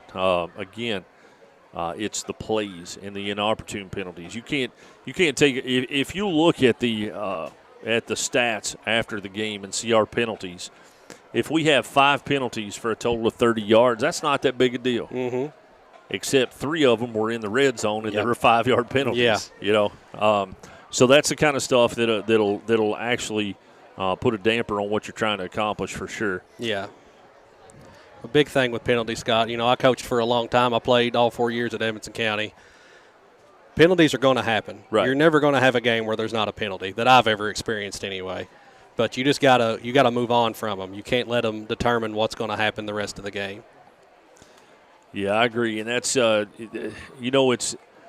I used to have a coach, and what he talked about to us sometimes was the play after the play. Yep. And if you get a penalty, it's the play after that sets a tone. Yep. And if you make a mistake, it's the play after that sets a tone for you. And I think that's very important, and that's something that you do with maturity. As the team matures out on the field, is they don't let those mistakes and they don't let those penalties stop their momentum. They make the play after the play. Yeah. And I think that's going to be key to us moving forward. We're going to go ahead and take another quick break, Austin. And when we come back, we'll kick it off with some more of the halftime show. And we'll do some halftime adjustments and see what we can expect in the second half. Yep. You're listening to Edmonson County Wildcat football on Wildcats Live at EdmontonVoice.com. It's time for the SCRTC Halftime Show on Wildcats Live. In 1950, 5 local men had the determination to build a new telephone infrastructure. They called it South Central Rural Telephone Cooperative. Little did they know their vision would evolve into an innovative telecommunications provider offering internet, TV, and phone to over 27,000 homes and businesses. 75 years later, we celebrate our loyal members, providing customer service found only here at SCRTC. Save time, save money, it's that simple, simple as it can be. Save time, save money, it's that simple at Alfred's Pharmacy. Have you got your flu shot? You can get it here at Alfred's Pharmacy, and no appointment is necessary. It's quick, easy, and virtually painless. Most insurance will cover with zero copay. That's right, zero copay. Save time, save money. It really is that simple at Alfred's Pharmacy, located in the Main Street Center in Brownsville. Get your flu shot today. Alfred's Pharmacy, located in the Main Street Center. Save time, save money, it's that simple, simple as it can be. Save time, save money, it's that simple at Alfred's Pharmacy. If you're listing property or need the services of a professional auctioneer, call Alan at Keppel Auction Realty. And if you need a custom home, addition, or other builder services, you can still call Alan at H&K Construction. Call Alan Keppel today, 270-791-2288. Keppel Auction Realty and H&K Construction, 270-791-2288. Call Alan Keppel today. It's not something we like to talk about. It makes lots of folks uncomfortable. But the truth is, it's part of life. Folks have many needs when they lose a loved one, and one of those is a friend. Roy Grable and the staff at Grable Funeral Home have been friends of this community for a long time. Let Grable Funeral Home be a friend to you with pre-need counseling or other services. No one likes to talk about it, but at Grable Funeral Home, you can talk it over with a friend. A-Plus Family Healthcare provides personalized primary, behavioral, and pediatric care, all right here in Edmonson County. From newborns to golden years, our team provides comprehensive care tailored for your individual needs. Visit us in Brownsville in the Main Street Center and call 270-975-4050 for an appointment today, and visit aplushealth.org. A-Plus Family Healthcare, care is what we CB Food Store is proud to be your hometown grocery store. At CB, you'll find an entire selection of fresh meats and a complete line of fresh fruits and vegetables. Looking for a product we don't have? Just let us know and we'll do our best to get it for you. Plus, we're happy to carry your groceries out to your car. Family owned and operated, open Monday through Saturday, 6 a.m. to 8 p.m. and on Sunday, 9 a.m. to 7 p.m. Proud to be your hometown grocery store. Reliable internet and great customer service? Two things you'd like to have? I'm talking local service and quick response when my internet is out, which never happens, by the way. That's exactly the type of customer service you get from an awesome internet provider like SCRTC. Not only do they provide gig speed and superior Wi-Fi solutions, SCRTC backs it up with phenomenal customer service. That is true value in an internet provider. Go to scrtc.com and get yours with an unmatched service. Welcome back to Wildcats Live in the SCRTC halftime show. At the half, the Wildcats trail the Bears by a score of 7-0. Tonight's second half adjustments are brought to you by CNC Firearms in Brownsville. In Austin, I like having you here right now because you give us a very unique perspective of that. You've actually been in the field houses when we've done the adjustments to come out in the second half. So what can we expect to see out of the Wildcats here in the second half as far as adjustments? I think the big thing, I mean, like I said, earlier in the halftime show, we've played fairly well overall. I think the big thing coaches are going to hit on is be disciplined with the penalties. Make sure tackles on, when those receivers catch a 5-yard route or a 10-yard route, being able to get up to the ball and make a tackle without giving up a big play. I think that's the major ones that Coach Vessels is going to talk to our guys about at halftime. Yeah, I think so too. And I think part of that, they talked about how soft the field was prior to the game, and that does affect your thinking when you have the ball, when you're trying to make those quick cuts. Like Blaine DeWeese, we've seen him attempt a couple and the side fly out from under him, but and that does work into it because you start taking slower, smaller steps. Yeah. And you don't really hit that momentum and get that stride out there. So hopefully we can figure out something. But I like the way that we're running in the middle of the field right now. I do too, and I believe that's what we'll focus on in the second half is just keep pounding the rock up the middle. And I think we've gotten good yards that way. We've just had those little penalties at bad times to offset those, and it's kept us out of the end zone. We've had opportunities to score in the first half, and I believe we'll take advantage of that. Yeah, I think so too. And again, it's all about discipline and getting everything together. And I hate to keep harping on it, but it just is what it is. It's the mental mistakes with the penalties at inopportune times. Yeah. We've got to clean that up in the second half as well, and I think we'll be in good shape. I do too. All right, folks, we're going to take another quick break, and we'll come back and get this third quarter started. You're listening to Edmonson County Wildcat football on Wildcats Live at EdmondsonVoice.com. It's time for the SCRTC halftime show on Wildcats Live. In 1950, 5 local men had the determination to build a new telephone infrastructure. They called it South Central Rural Telephone Cooperative. Little did they know their vision would evolve into an innovative telecommunications provider offering internet, TV, and phone to over 27,000 homes and businesses.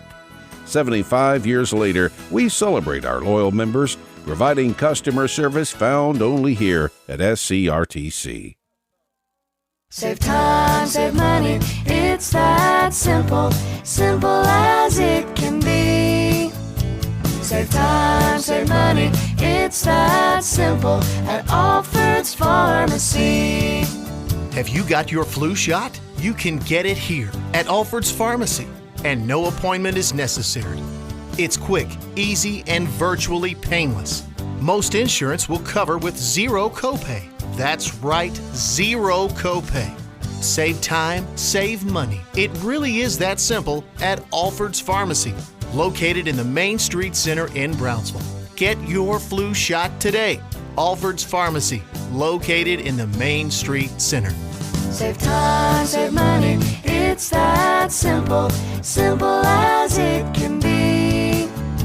Save time, save money, it's that simple at Alfred's Pharmacy.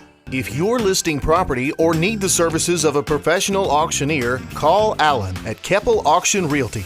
And if you need a custom home, addition, or other builder services, you can still call Alan at H&K Construction. Call Alan Keppel today, 270-791-2288. Keppel Auction Realty and H&K Construction, 270-791-2288. Call Alan Keppel today. It's not something we like to talk about. It makes lots of folks uncomfortable. But the truth is, it's part of life. Folks have many needs when they lose a loved one, and one of those is a friend. Roy Grable and the staff at Grable Funeral Home have been friends of this community for a long time. Let Grable Funeral Home be a friend to you with pre-need counseling or other services. No one likes to talk about it, but at Grable Funeral Home, you can talk it over with a friend.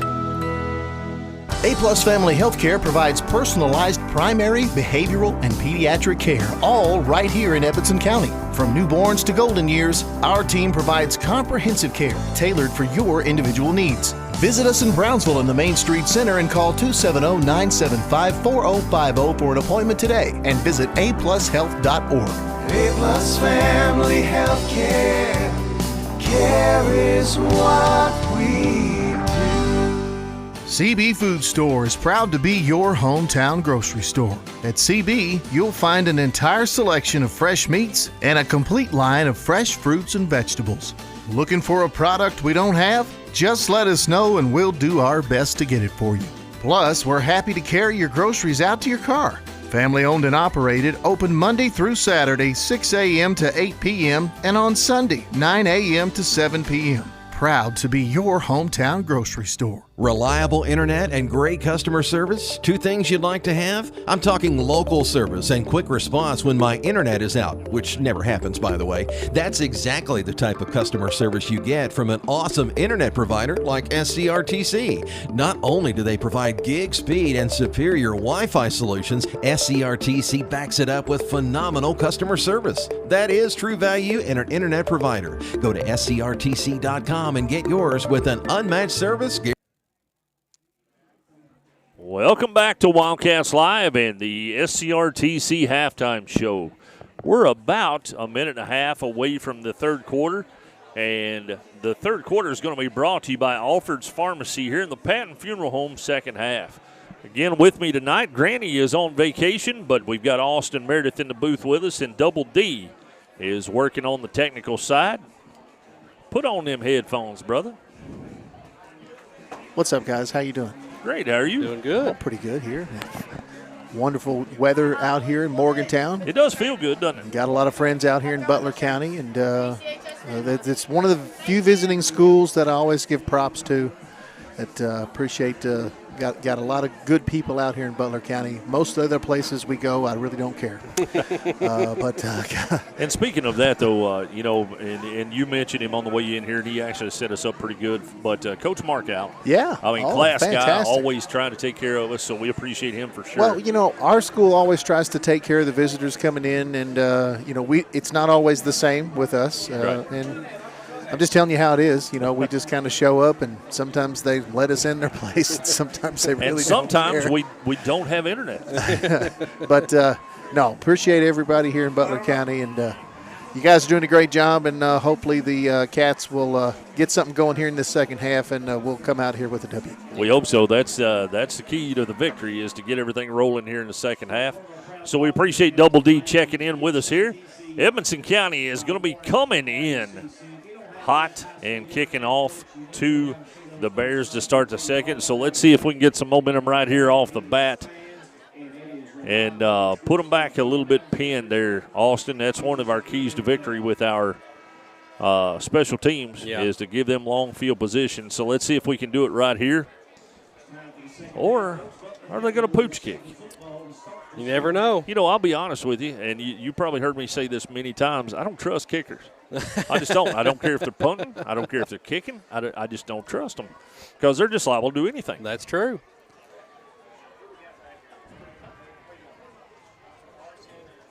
And here we go.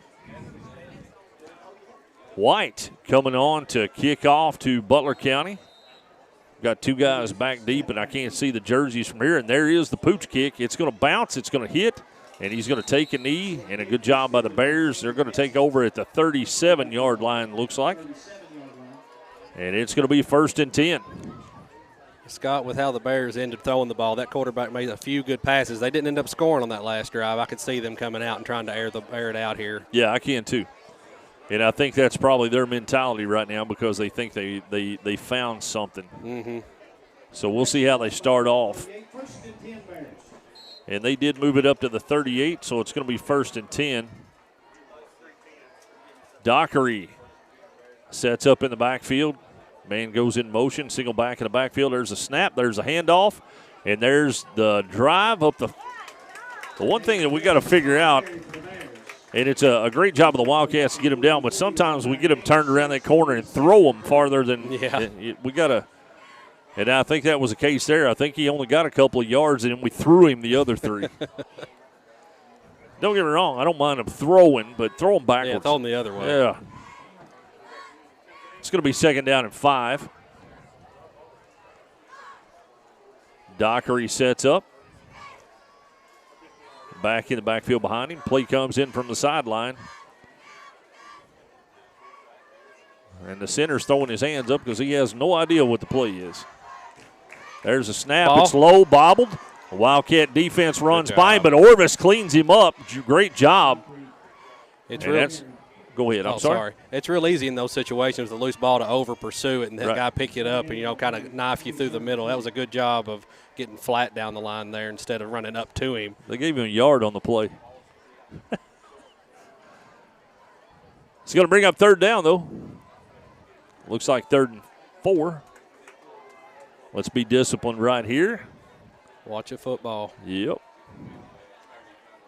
Dockery sets up, single back in the backfield. There's a snap, dropping back.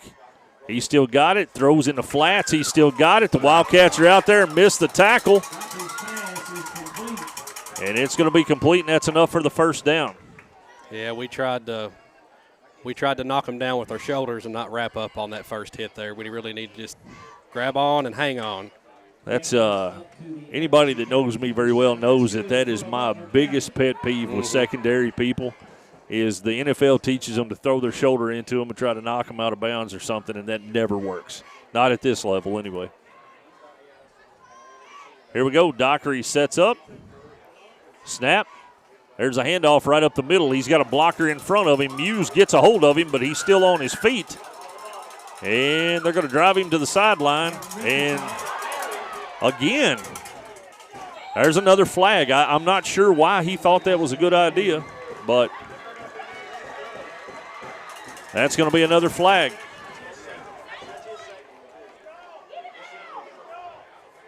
We're trying to see. We've got kind of,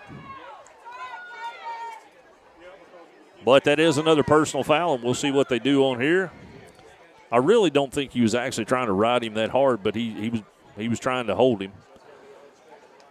But you've got to be smarter than that on the sideline. Yeah. I'm concerned with what might end up happening right here. Yeah, me too. Especially since it's 2nd one. Yeah. And that's what they're discussing right now, I think.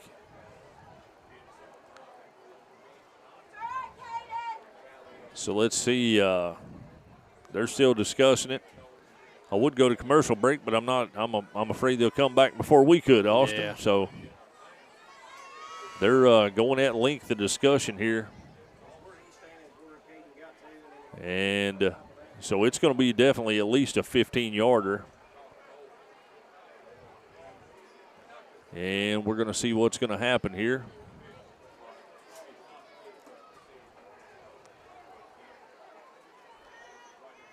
And let's see. Here comes the white hat. The white hat's going to make the call. Dead ball, personal foul against Edmonson County. And he has been ejected. So, folks, that's our starting quarterback that has gone out of the game. So that's going to be a 15-yard penalty as well as the loss of our starting quarterback. Yeah, Scott, I'm not going to say much. Right.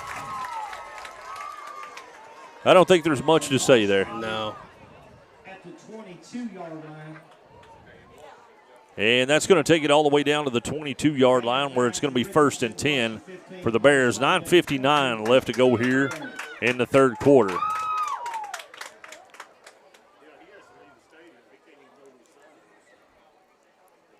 And we're waiting for the chains to get set.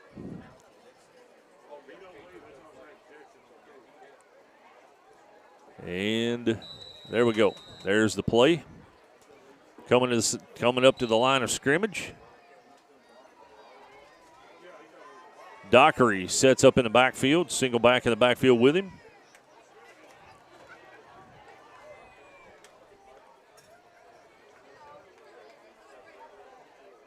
There's the snap. It's low. Picks it up, hands it to him.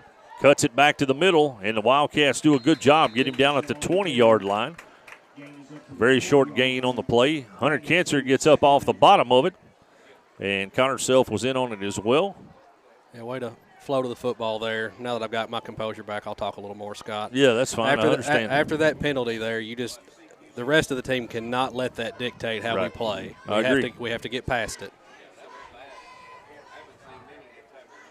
And here we go. Dockery is going to set up again. Receivers out to each side this time. Single back in the backfield. And there's a flag, and it's going to be a false start against Butler County. It's going to back them up 5 yards. It's going to be 2nd down and about 13. Bring up 2nd and 13 from the 25. Oh, that scared me. Yeah. I don't know if they shot a confetti gun, and when they did, I like to stood up, plumb out of my chair. I don't know if the confetti was for their false start or I don't know. I'd have picked a different time to shoot it if I was them, but 8:55 and counting left to go here in the third quarter. Dockery sets up, drops back, hands off, going up the right side, and there's a hold right in the middle of the field, and the official got him. Yep. That was a little bit obvious. Again, folks, tonight's third quarter action is brought to you by Alford's Pharmacy here in the Patton Funeral Home second half.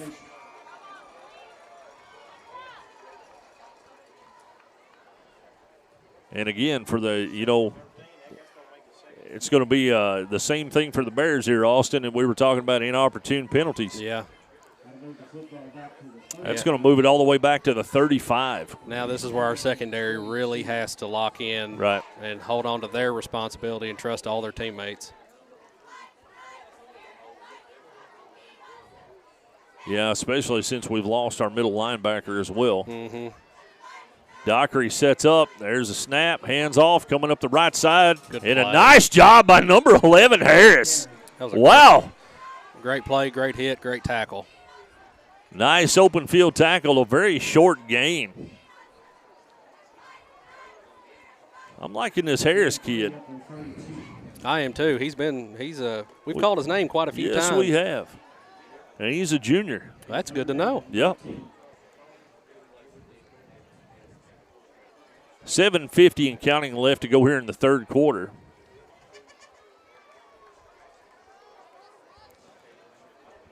Dockery gets the play in from the sideline. Single back in the backfield. Receivers out to each side. Twins to his left. There's a snap. They fake it. They throw it. And he's inside, but nice job of the Wildcats. I think that was number 10, Andre Hunter. So he's going to be well short of the first down. It's going to bring up 4th down and about 10, looks like. That was a good situational coverage by 10 right there. He stayed glued to him. Yeah, you gave up 10 yards, but you're in a 4th and 15 or 20 situation. Right. So it's not the end of the world. They still got 4th and 10 here. Absolutely. 4th down and 10, 7:05 and counting left to go here in the third quarter. Dockery gets the play from the sideline. This would be a good motivator right here if they could make this stop, Austin. Yes, sir. There's a snap, dropping back, looking to pass. It's in the air, and it's incomplete. And that's going to be a turnover on downs for the Wildcats. Take over 1st and 10. That could be a little bit of a boost for us. Yeah, after everything that happened on that drive, I'm real proud of our defense right there. They didn't let it bother them. They kept their responsibilities. We get the ball back here, have a chance to go down and score. And I thought I saw Sawyer Simmons working on the sideline. I think he'll come in as quarterback. Yep. Sawyer is a sophomore, and he's also a linebacker, so good athlete. Sawyer's a really good athlete. So let's see what we can do here in the third quarter on the offensive side of the ball. There they break the huddle. And it is Sawyer coming in as quarterback. He's going to go up under center. There's a snap. Fakes the handoff, rolling out, and he's incomplete. Pass intended for Orvis. You know what, though, Scott? I like that. I do, too. You have a backup quarterback coming in. You give him a throw on the run there. He had a little pressure on him, but it shows that you trust him. Right. And I think he feels that, too, and it'll get him loosened up. I like it. 6:35 clock stops with the incomplete pass. 2nd and 10. Sawyer up under center, I formation in the backfield. There's a snap. There's the handoff, and he's got some room. Cuts it back to the middle. Nice little run there by White. We'll see where they mark him down at, but it's going to bring up 3rd down and about 4. Yep. Right at it.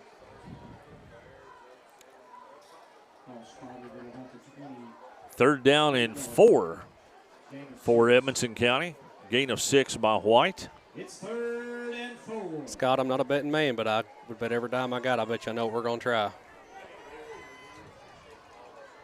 I'm not going to bet with you because you're not going to tell me ahead of time, and then you can say it's anything. I believe we're going to hard count them here and see if they'll jump. Sawyer up under center. Oh, I was wrong. You should have took it. Oh, and he hit a flats pass, and it's a first down. Blaine got in open field, and then he got thrown out of bounds. Where's the flag on that one?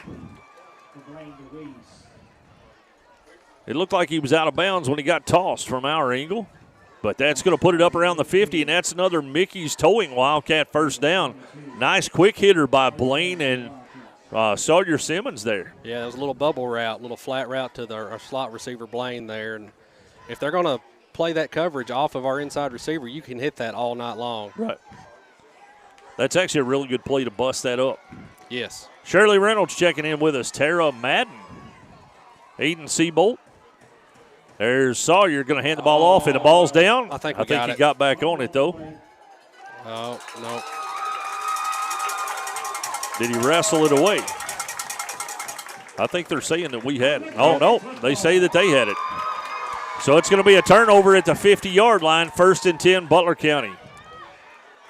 That could have been everything, Scott. That could have been just not a great mesh relationship between a backup quarterback and a starting running back, but you still got to get that pocket opened up for him, and the quarterback's got to get it there. Yep.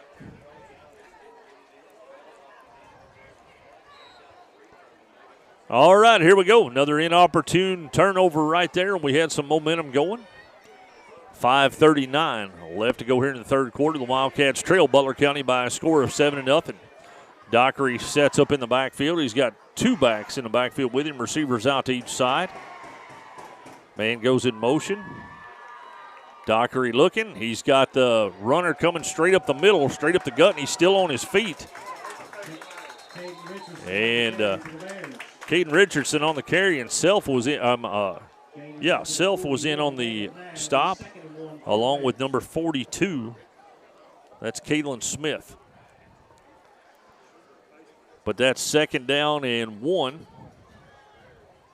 Gain of 9 on the play.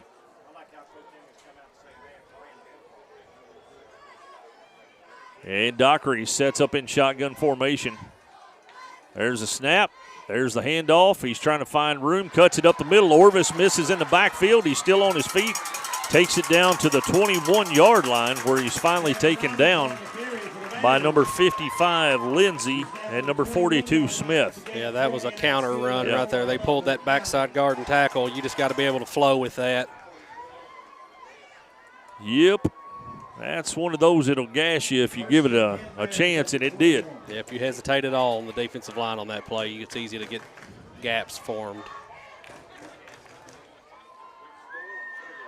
And here comes Dockery, set up in the backfield, single back.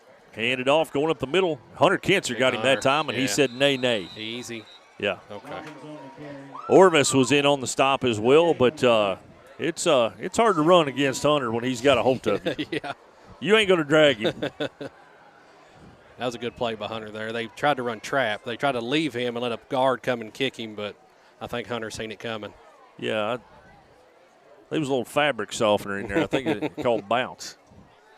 He bounced that one. 4 minutes and counting left to go here in the third quarter. Second down at 10. Dockery sets up in formation in the backfield with a single back, moving him. I thought he was going to move around. Double backs back there. Handoff goes to the second back. Lead blocker comes in. And a nice job of the Wildcats to shut it down again. And that's number 57 for the Wildcats, Wyndham. I believe that was our backside defensive end. He made it. He made cut it all the way down across. the line. Yep. Good hustle by him. It's going to be third down and 6 with 3:25 and counting left to go here in the third quarter.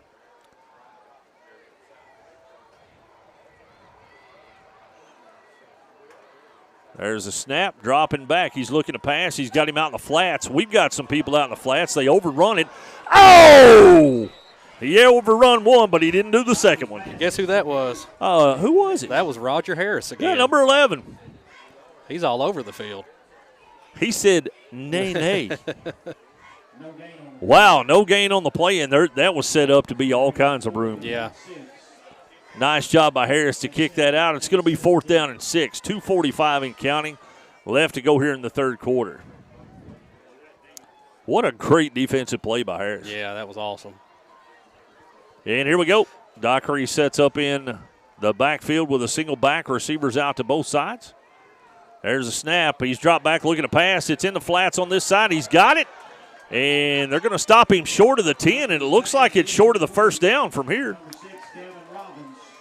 Let's see where they mark him. They got him just. It looks like it's just 10. short. No, it's going to be just. I think it's going to be just over. No, it's short. Come on. Oh, no, they're giving it to him. Boy, we must have a bad angle over here. I must have. I don't know. Wow. By where the judge was standing on the opposite sideline, it looked like he was about a half yard short. Yeah. Wow. Yeah, I don't understand that one. I guess that's why we're up here, not down there. I guess.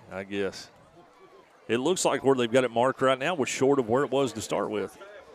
But first and 10. Here we go. And there's a snap, handoff straight up the middle. And number 57 missed him to start with, but he was cleaned up in the secondary. Yeah, Wyndham got through there and just kind of slid off of him, though, but short gain. Looks like it's going to be second and about 7. Yep. Stanley said to get you on the mic more often. Hope he's not talking about tonight because you've got access to just as much as I do. 121 and counting.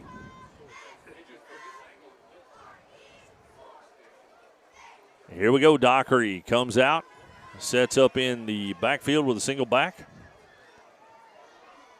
1:05 left to go here in the third quarter. Dockery drops back, looking to pass, fakes it, and hands off. And he's got the corner, and there's a flag over there. That's a hold. Yep. We had a guy that tried to make a corner turn there, and and I don't think they even had to. That was the thing. Yeah. I think he had the corner without the help. Yeah, he beat that corner inside, and he tried to. I think he was beat anyway, but that corner felt the need to grab his arm and turn him. But we'll take what we can get.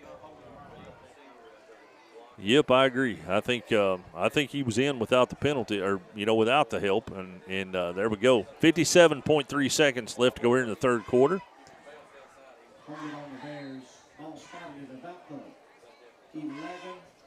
And they're going to spot it at the 12-yard line, so it's going to be second down from the 12.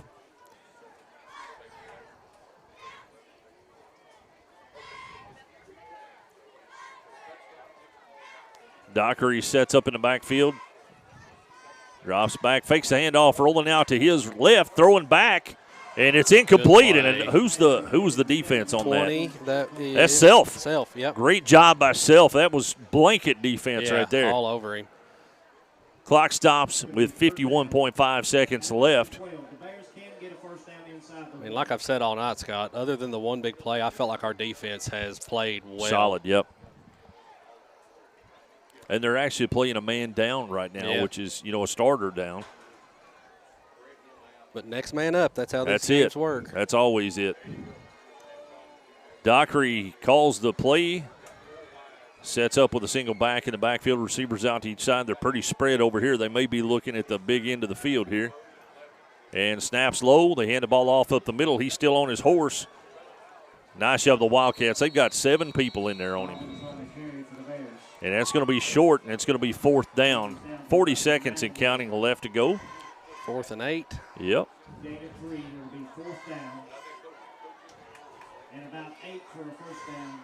30 seconds and counting left to go in the third. Watch your football. Yep.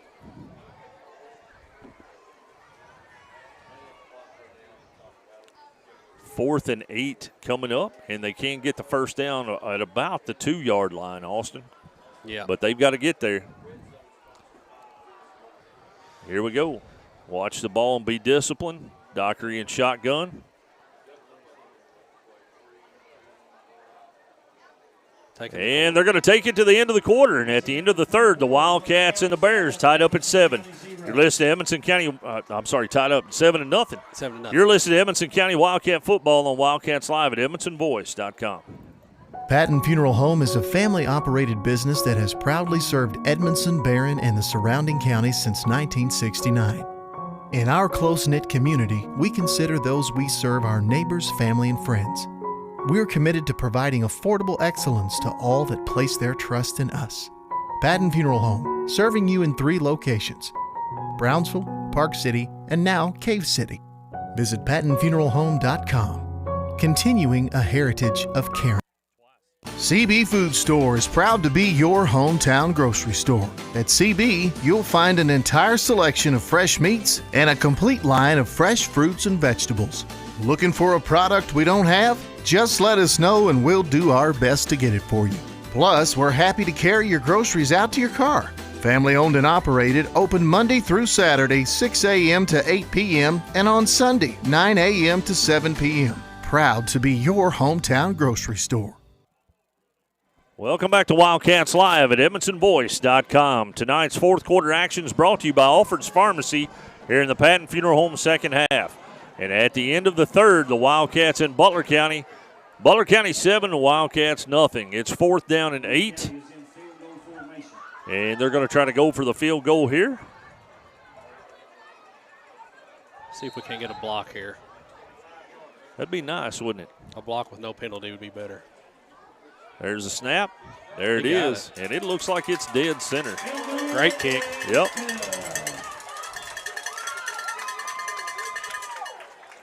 Field goal was good by Jonathan Portillo for Butler County. Gets a 25-yarder. Puts the Bears up 10-0 to start the fourth quarter. 10-0 here with 11:59 to go in the fourth quarter. Butler County leading. Scott, once again, giving up a field goal in the grand, and overall is not a big deal. Right. But our offense is going to have to get moving here in the fourth quarter. Yeah, I agree. It's we're going to have to get some things going and get some things in motion. 10 points is not a lot to overcome, but it is if you're not moving the ball. That's right. So Portillo with a. Did we know how far it was? I do not. Hang on just a second. 25 yards. Thank you. Thank you, sir. Looked like it would probably been good from about 35. Yeah, it was a nice leg on it. 1 second into the fourth quarter. I don't like that. No. Big return here would be nice if they decide to kick it deep. I don't know if they will, but.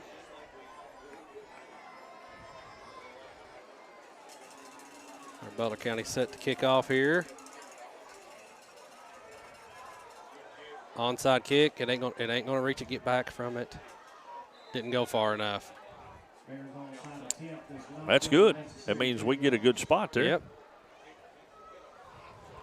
Folks, I want to remind everybody tonight's fourth quarter action is brought to you by Alfred's Pharmacy here in the Patton Funeral Home second half. 11:59 left to go in the game, and the Wildcats trailing Butler County by a score of 10-0. The Wildcats will come back out on offense, so let's see if we can get something rolling here, Austin. Yep. I like what we did, having to bring in our backup quarterback there. We got him a couple throws, one for a really good gain, then we just had the unfortunate fumble there.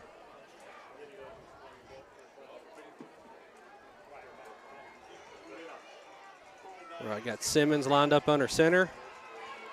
Two receivers out to the right. And here we go. There's the pitch going around Blaine, and he's going to halfback pass it. He's got it way over his head, but, man, what a pass. I like the aggressiveness on it. That was in the air about 45 yards, too. That was a toss. Perfect spiral as well. Wow. That was a shot right there, and, of course, that was a big play for us, at one time in the beginning of the year. Yeah. They hit going down the sideline, and it's about a 60-yard touchdown toss. 2nd down and 10. Simmons going to be up under center this time. I formation in the backfield. Twin receivers out to his right. Simmons is a big old tall-looking quarterback. Yes, I like he it. is. There's a snap. There's a handoff to White going up the right side. Tries to cut it back, but he's met. He might have got about a half yard on that, but that's about it. And it's going to bring up 3rd down. 11:40 and counting left to go here in the game. We're going to have to start hitting some little flat routes or something to get move the Simmons, ball quicker. Yeah, get Simmons moving outside the pocket, make little completions, and let our guys get a little catch and run going on. Play comes in from the sideline. 11:20 and counting left to go here in the 4th quarter.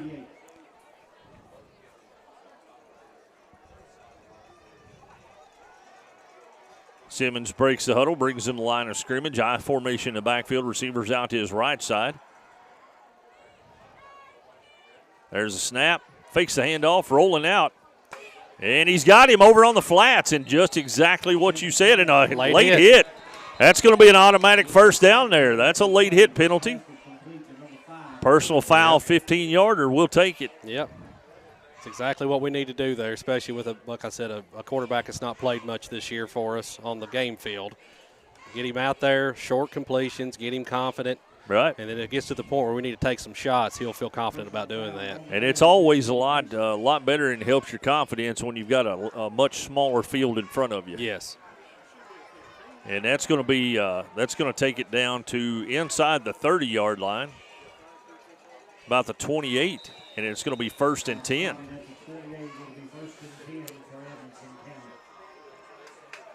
Here we go, Simmons up under center, I formation in the backfield, twin receivers out to his left side this time.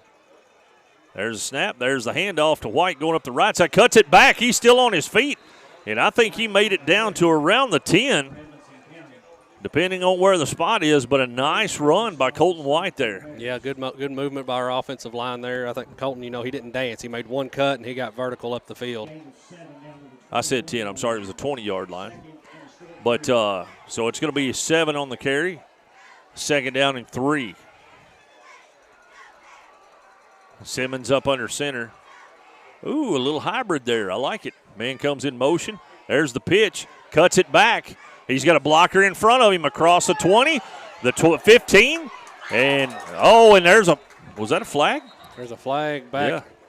Yeah. There's multiple flags. There's 2 flags. Yeah, I don't know.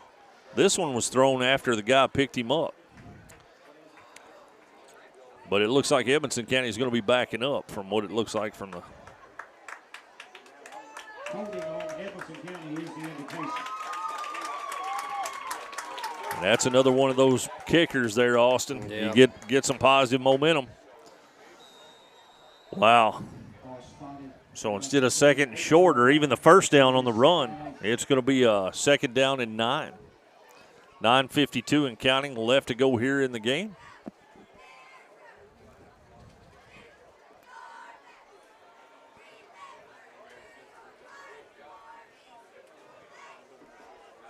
Simmons breaks the huddle, brings him the line. High formation in the backfield. Twin receivers out to his right. And the hard count gets them. We get 5 more. Way to get some back right It there. is. I like the way Simmons did that, too. You could actually hear his count up here. So that's going to take it down. It's going to be second down and 4. Much more manageable. I like that. Sailing brings the play in from the sideline. 9:20 and counting left to go in the fourth quarter. The Wildcats trail by a score of 10-0. Simmons up under center. I formation in the backfield. There's the handoff to White. He's dancing around following his blocker. Gets down to about the 15. And that's another Mickey's towing Wildcat first down. Good run there by Colton. He's shifty. Yes, he is. But shifty. he's not too shifty. No. He makes one cut, and Right. he gets up the field.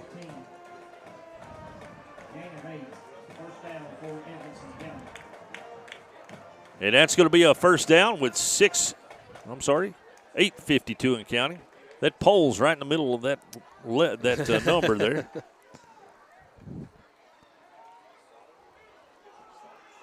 Simmons up under center in the power eye formation in the backfield. Receiver out to his left.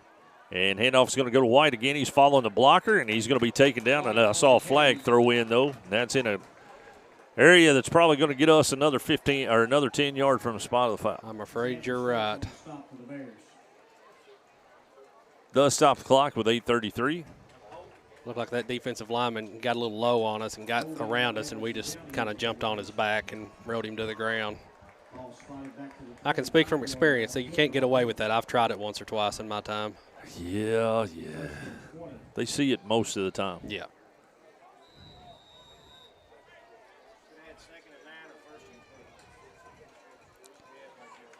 All right, the ball is at the 25-yard line. And we've got to go all the way down to the 5, I think, for a first down. Mm-hmm. Simmons up under center. I formation in the backfield. Twin receivers out to his right. Hands the ball off to White. He's got a lead block. Cuts it back. He's across the 15. Down to about the 12-yard line. Again, he's just a shifty little runner. Yes, he is. Looks like Coach Vessels has figured something out with that play call right there, because we're getting about 8 yards every time he gets the ball on that. That's going to bring up second down and 8. 7:45 left to go here in the game. I could be wrong, Scott, but I could see a little bootleg to that wide side of the field and try to get another flat route. Over there where Will is? Yep. Simmons. There we go. Oh, and there's a fake handoff, inside trap, and he's on his feet across the 5. Good play call. That is. And that's a good fake. Well, Simmons acted like he knew what he was doing there, didn't he? Yeah. I like it. And that's going to be another Mickey's towing Wildcat first down, and it's first and goal Wildcats.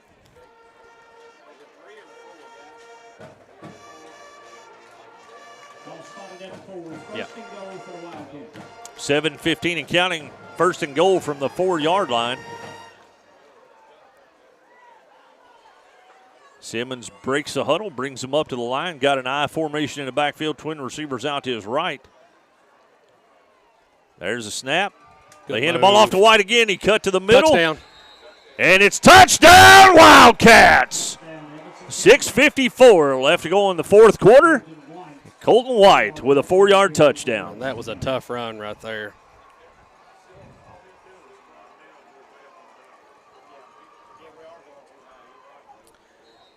Edmonson County's looks like we're going to go for the extra point here. Colton White lined up.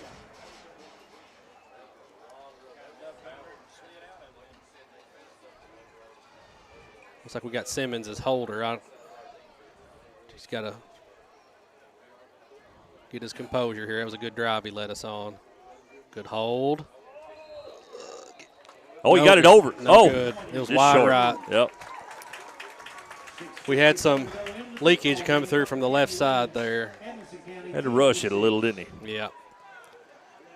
That means it's touchdown or bust, which I figure it's going to be that anyway. I don't think we're going for ties here in Morgantown tonight.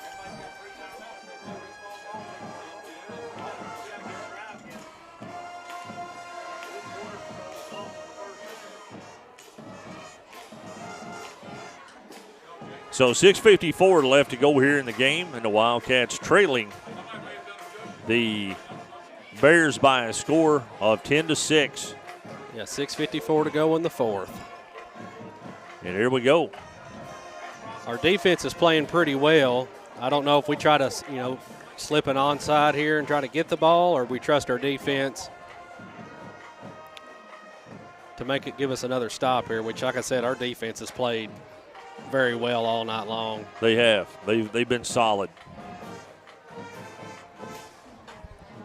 Ain't nothing feels any better than calling touchdown Wildcats in Morgantown either.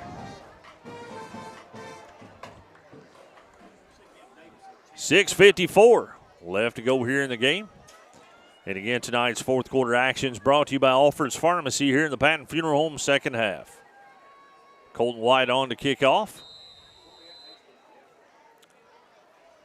And he does. He lanes it out.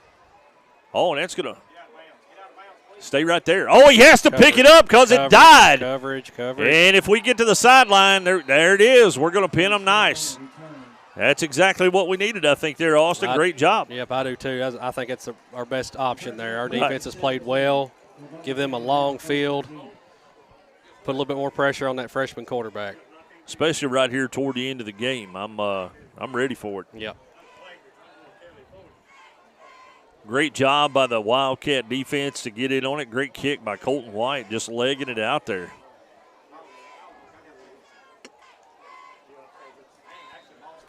All right. David Childers checking in with us. Dockery sets up in the backfield, single back with him. He's got receivers out to each side. Handoff goes the middle, and he must have got up around his face mask. I felt like he had him around the shoulder pads, but I'm not down there. I can't not tell. Either. It looked rough either way. I think that was Roger Harris again.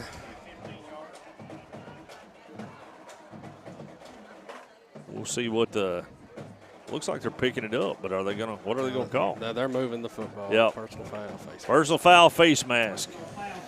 That's what we was afraid of. Yeah. Man, Harris played that perfect. Yep. Just got a little too high with his tackle. Must have grabbed a hold of it by accident at some point. Nathan Smith says Austin Meredith reminds me of a young John Madden on the call. Just need a well-timed boom. Samantha Kernan checking in. We appreciate that. Marty checking in. Melanie Morris Wright, our buddy, checking in. We appreciate that. Dockery sets up.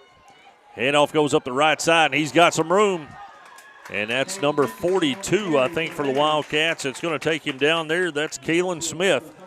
But he was coming out of there with some steam. Yeah, he got past that first level and got a burst. We can't let that happen. They can't gash us right here. Yep. Aiden Seabold checking in again. Nick Ogilvy. We appreciate it, guys. Second down and 1. 5:55 left to go here in the fourth quarter.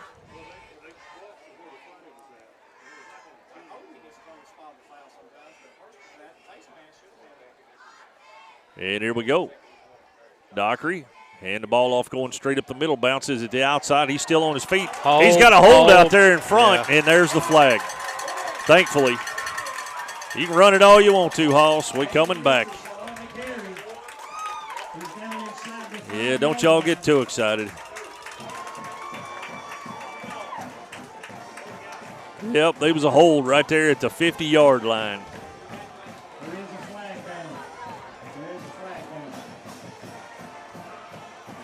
The band doesn't care that there's a flag down. They're going to play the fight song anyway. If I was the band, I'd do the same thing. Yeah. Just let it roll. Let it roll. And that's going to take them. Going to take them back to about the original line of scrimmage that they started with. Yeah. They might move it 6 inches back. I don't know. Yeah, I've always told players you get holding penalties on the other team by hustling. Right. You're trying, you're fighting to get off Fighting that to get block. around them. Absolutely. Dockery is setting up in shotgun formation, single back in the backfield. Trip receivers out to his right this time. He's going to take the ball straight up the middle. Still on his feet, but nice job of the Wildcats. He's going to pick up the first down, but not much more. And that keeps the clock running. 4 minutes and 50 seconds left to go here in the game. Yeah, we're going to have to get us a stop pretty quick here. Turnover would be nice. It'd be the best option for us. Yep. First and 10 Bears at their own 36. It would be nice. First and 10, Bears from the 37-yard line. 4:30 and counting left to go here in the fourth quarter. Again, tonight's fourth quarter action is brought to you by Alfred's Pharmacy here in the Patton Funeral Home second half. Dockery sets up in the backfield, single back. There's a handoff going straight up the middle. Dodges to the side, and the Wildcats clean him up. Roger Harris. Roger Harris again. Harris has been everywhere. And it's going to be a timeout, Edmonson County. We're going to take a quick timeout as well.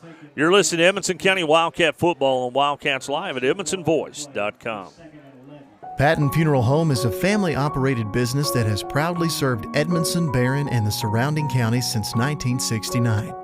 In our close-knit community, we consider those we serve our neighbors, family, and friends. We're committed to providing affordable excellence to all that place their trust in us. Patton Funeral Home, serving you in 3 locations: Brownsville, Park City, and now Cave City.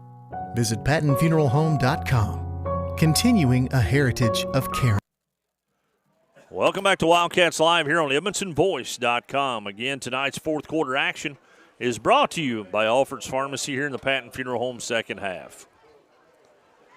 And here with 4:05 left to go in the game, it's the Bears 10, the Wildcats 6. And it's second down and 9. They've got second down and 11 on the board, but I just don't buy that. I'll take it. I wish it was right. If you go by the box over there, it's second and 9. Yeah.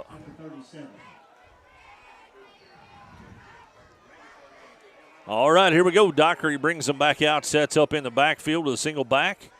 And there's the fake handoff, rolling the pass. Get it! And we picked it up! Blaine. And he's down the sideline. It's DeWeese! And it's touchdown Wildcats after a huge interception by Blaine DeWeese. Great play by Blaine. That quarterback floated that ball just a little high. He broke on it perfect. And that was about a 40-yard touchdown return. That's exactly what we needed. Wow. What a change of events. Yes, great play. What a change of events. All right, we got Colton White lined up for an extra point here. Really need this to make it a field goal game at least. White will come on for the extra point attempt.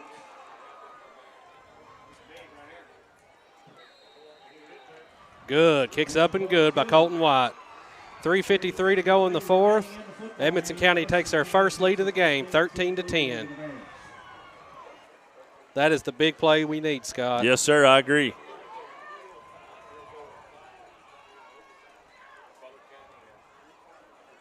Butler County's had our number all night, and we finally got one. Yeah.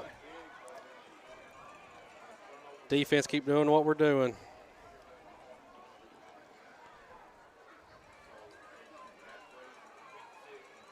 You talk about the pressure on that on a freshman quarterback like that. Right. Now that he's not in the lead, hopefully it'll keep us going here. Yeah, thank you. Patrick Waddell checking in says, heck of a play by DeWeese. I agree 100%. Yeah. We appreciate that, buddy. Appreciate you checking in. Yeah, I mean, it wasn't even a terrible throw that Dockery made there. It just floated a little high, and Blaine broke on it from his safety spot. Yeah, that was just a good play by DeWeese. Yeah. There was nothing wrong with the play by, or the pass at all. That was just a really good defensive play. Just got a text from Blaine's uncle, Clay. Said he jumped clear out of his recliner during that play. Well, that's the fastest he's moved in a while then. Here's the kick, and he's going to kick it deep. And it's going to be taken about the 15-yard line. Broke up the sideline, and he's got some room. And the Wildcats finally get him about the 43-yard line. But that was a big-time return. We sure didn't need that. 3:45 left to go here in the game. Will be first and 10 for Butler County.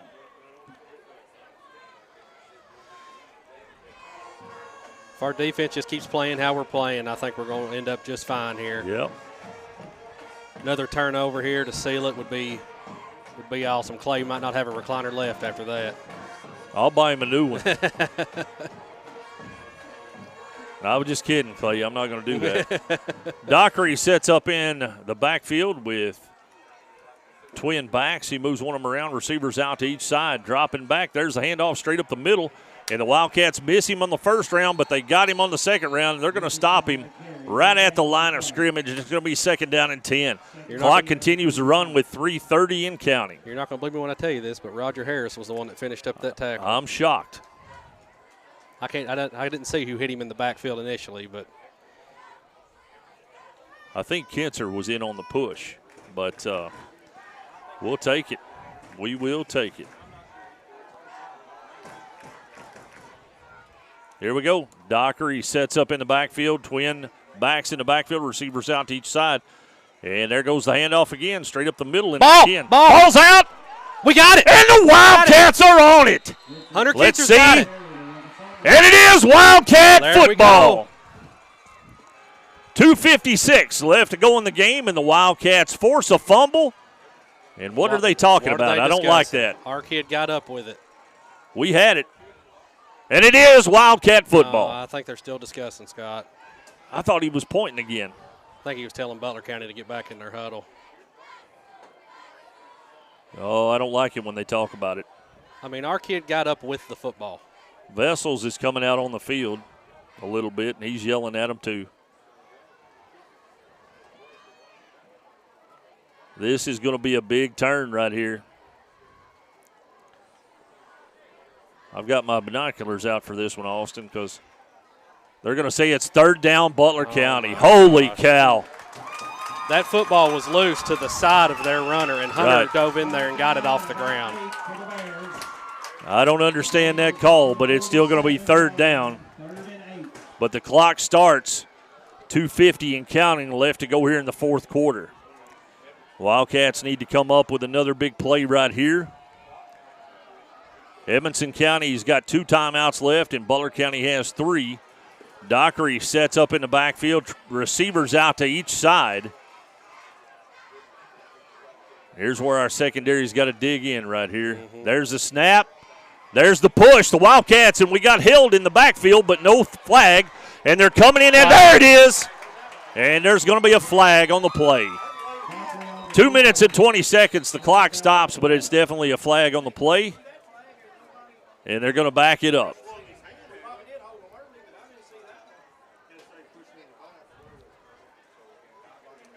We'll see what the call is. It's definitely a flag, but we'll see what the actual call is. And it's going to be blocking the back on Butler County, so that's going to back them up. 2:20 left to go in the game. But it does.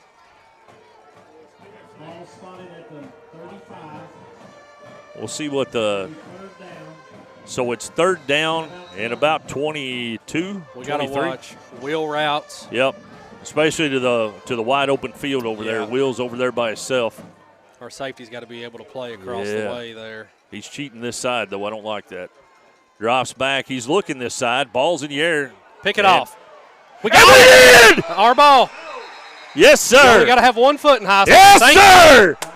That's a interception by number 10, Andre Hunter.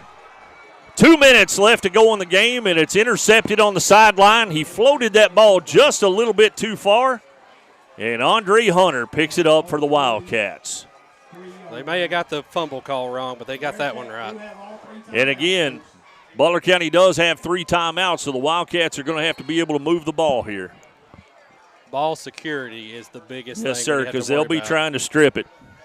2 hands on the ball at all times. Get what yards you can. Let that clock start chewing. Let them start burning their timeouts. The good thing is the Wildcats have put themselves in a position to be able to play for a win tonight, and that's always a plus. Saw you're up under center, I formation in the backfield. And there's the handoff to White. Hands, Colton. He's going through the middle down at the 47-yard line. And it's timeout, Butler County. 1:51 left to go. Gain of 3 on the play. Well, now they moved it again. It's going to be 4 on the play. 2nd down and 6. First down here will end it for them. 1:51 left to go, and this has been a great game, Austin. Yes, it has. Both teams have played really solid tonight. Folks, my Apple Watch just warned me that it's a loud environment. Well, no joke. And we like it that way. We like it that way. Coach Vessels, I know what he's over there. Just tell them, stay calm. We have this game in our control right now. Yep.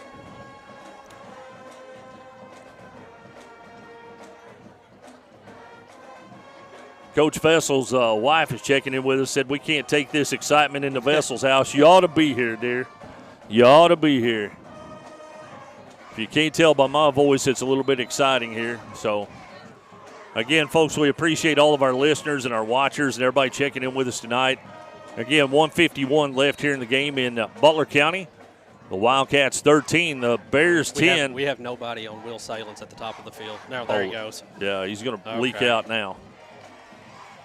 2nd down and 6. I formation in the backfield. Simmons up under center. And they're going to hand the ball off to White, and he's going to move forward. He's still on his feet. And he's up close to the first down, according to that guy over there, but now he's walking backwards 2 feet. So we'll see. They're going to mark him down at the 50. I don't know about that one. Yeah, I don't either. The one on the far side was 2 yards deeper. But it's going to be 3rd down and 3. It's going to be 3rd down and 3, folks. Scores from around the county. Barron County 43, Grayson County nothing. Final. Greenwood 30, Warren Central 6 final. 42 for Monroe County 14, Clinton final. Somerset 42, Metcalf 6 final. Franklin Simpson 28, Warren East 22 at the end of the 3rd. So some scores from around the county that's or around the area that we got some of our opponents in there too. Yeah. 1:44 left to go in the game. The Wildcats 3rd down and 3 from the 50-yard line. This is where you've got your offensive line on the sideline saying, just give me a little bit more, boys. Yep. Hang on to that football. Sawyer Simmons up under center. I formation in the backfield, sailing wide out to the right. There's the handoff, and he moved forward, and let's see where he got to. He's right at the first down marker. Go ahead and move them like you do us. I think that's enough for a first down.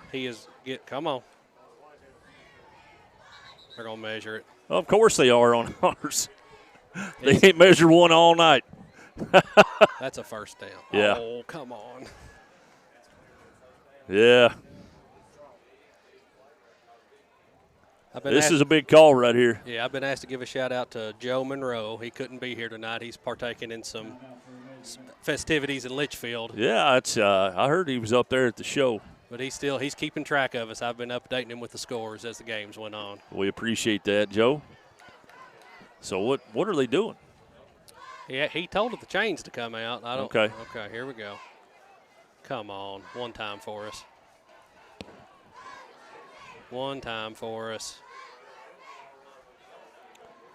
All right, everybody, hold your breath. I'm in the binoculars. Short. And it's short by about 3 links. About 6 inches. Well, I go hard count right here. I mean, we've got 2 timeouts. They're out of time. They got 1. Yeah. But the thing of it is, the clock should. And they're taking their final timeout with the clock stopped. Yeah, well, they would have started back after they measured. Yeah. The thing of it is, a first down wins it. Right, and they're expecting us to go right up the middle. So if we do a hard count right here, they may get a little over anxious. Yeah. And if not, we call a timeout. But we got to make sure our guys are set. So we're going to keep it right here with 1:27 left to go in the game. Again, tonight's 4th quarter action is brought to you by Alfred's Pharmacy here in the Patton Funeral Home second half. Yeah, I know the Coach Vessels of old that I played for. He would look at us, he'd grab that offensive line, and he'd say, go foot to foot, we're going to QB sneak this thing and win the game. Yep. All right, here we go, folks. The Wildcats coming back out on the field. Will Saling's going to stay wide out. Sawyer Simmons up under center. I formation in the backfield. Get the hard count and call timeout. Doesn't hurt for us to try to get one there. Yep. I wouldn't care if they did it again. I mean, we don't need any timeouts at this point. Nope. Right here's the play for the game. Yep. Jessica Dunn, we agree. We agree.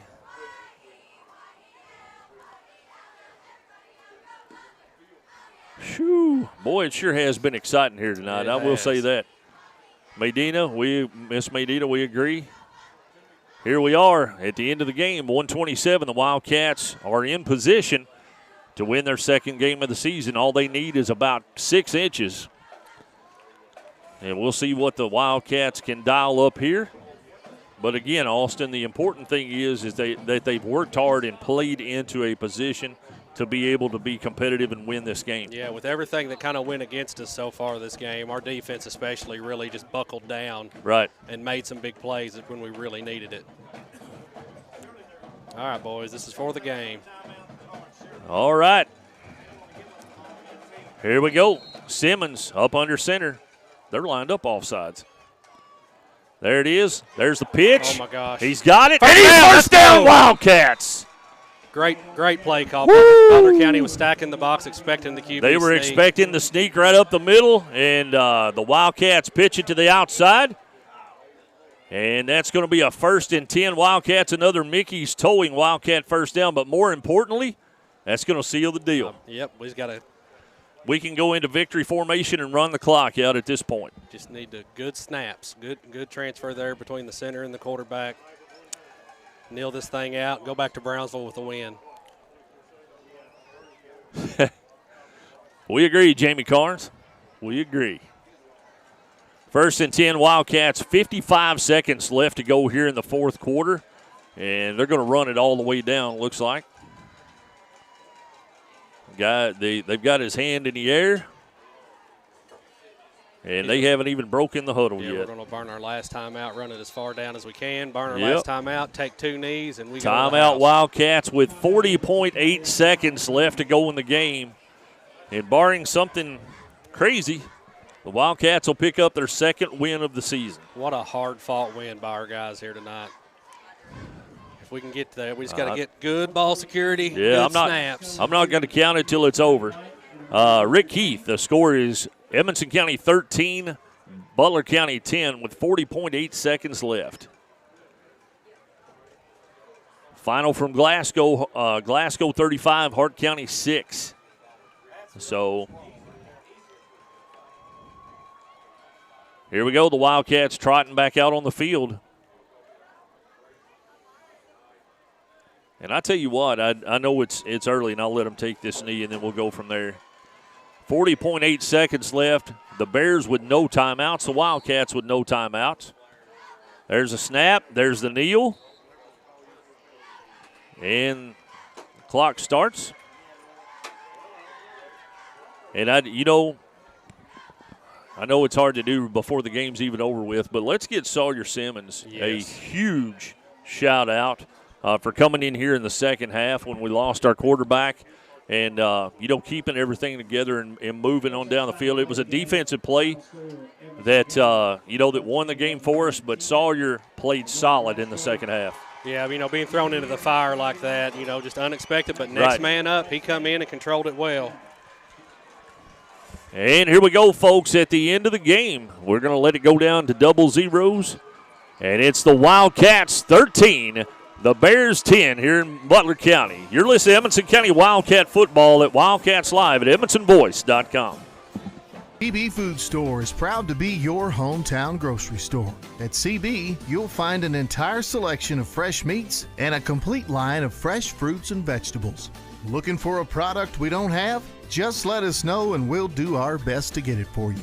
Plus, we're happy to carry your groceries out to your car. Family owned and operated, open Monday through Saturday, 6 a.m. to 8 p.m. and on Sunday, 9 a.m. to 7 p.m. Proud to be your hometown grocery store. Patton Funeral Home is a family-operated business that has proudly served Edmonson, Barron, and the surrounding counties since 1969. In our close-knit community, we consider those we serve our neighbors, family, and friends. We're committed to providing affordable excellence to all that place their trust in us.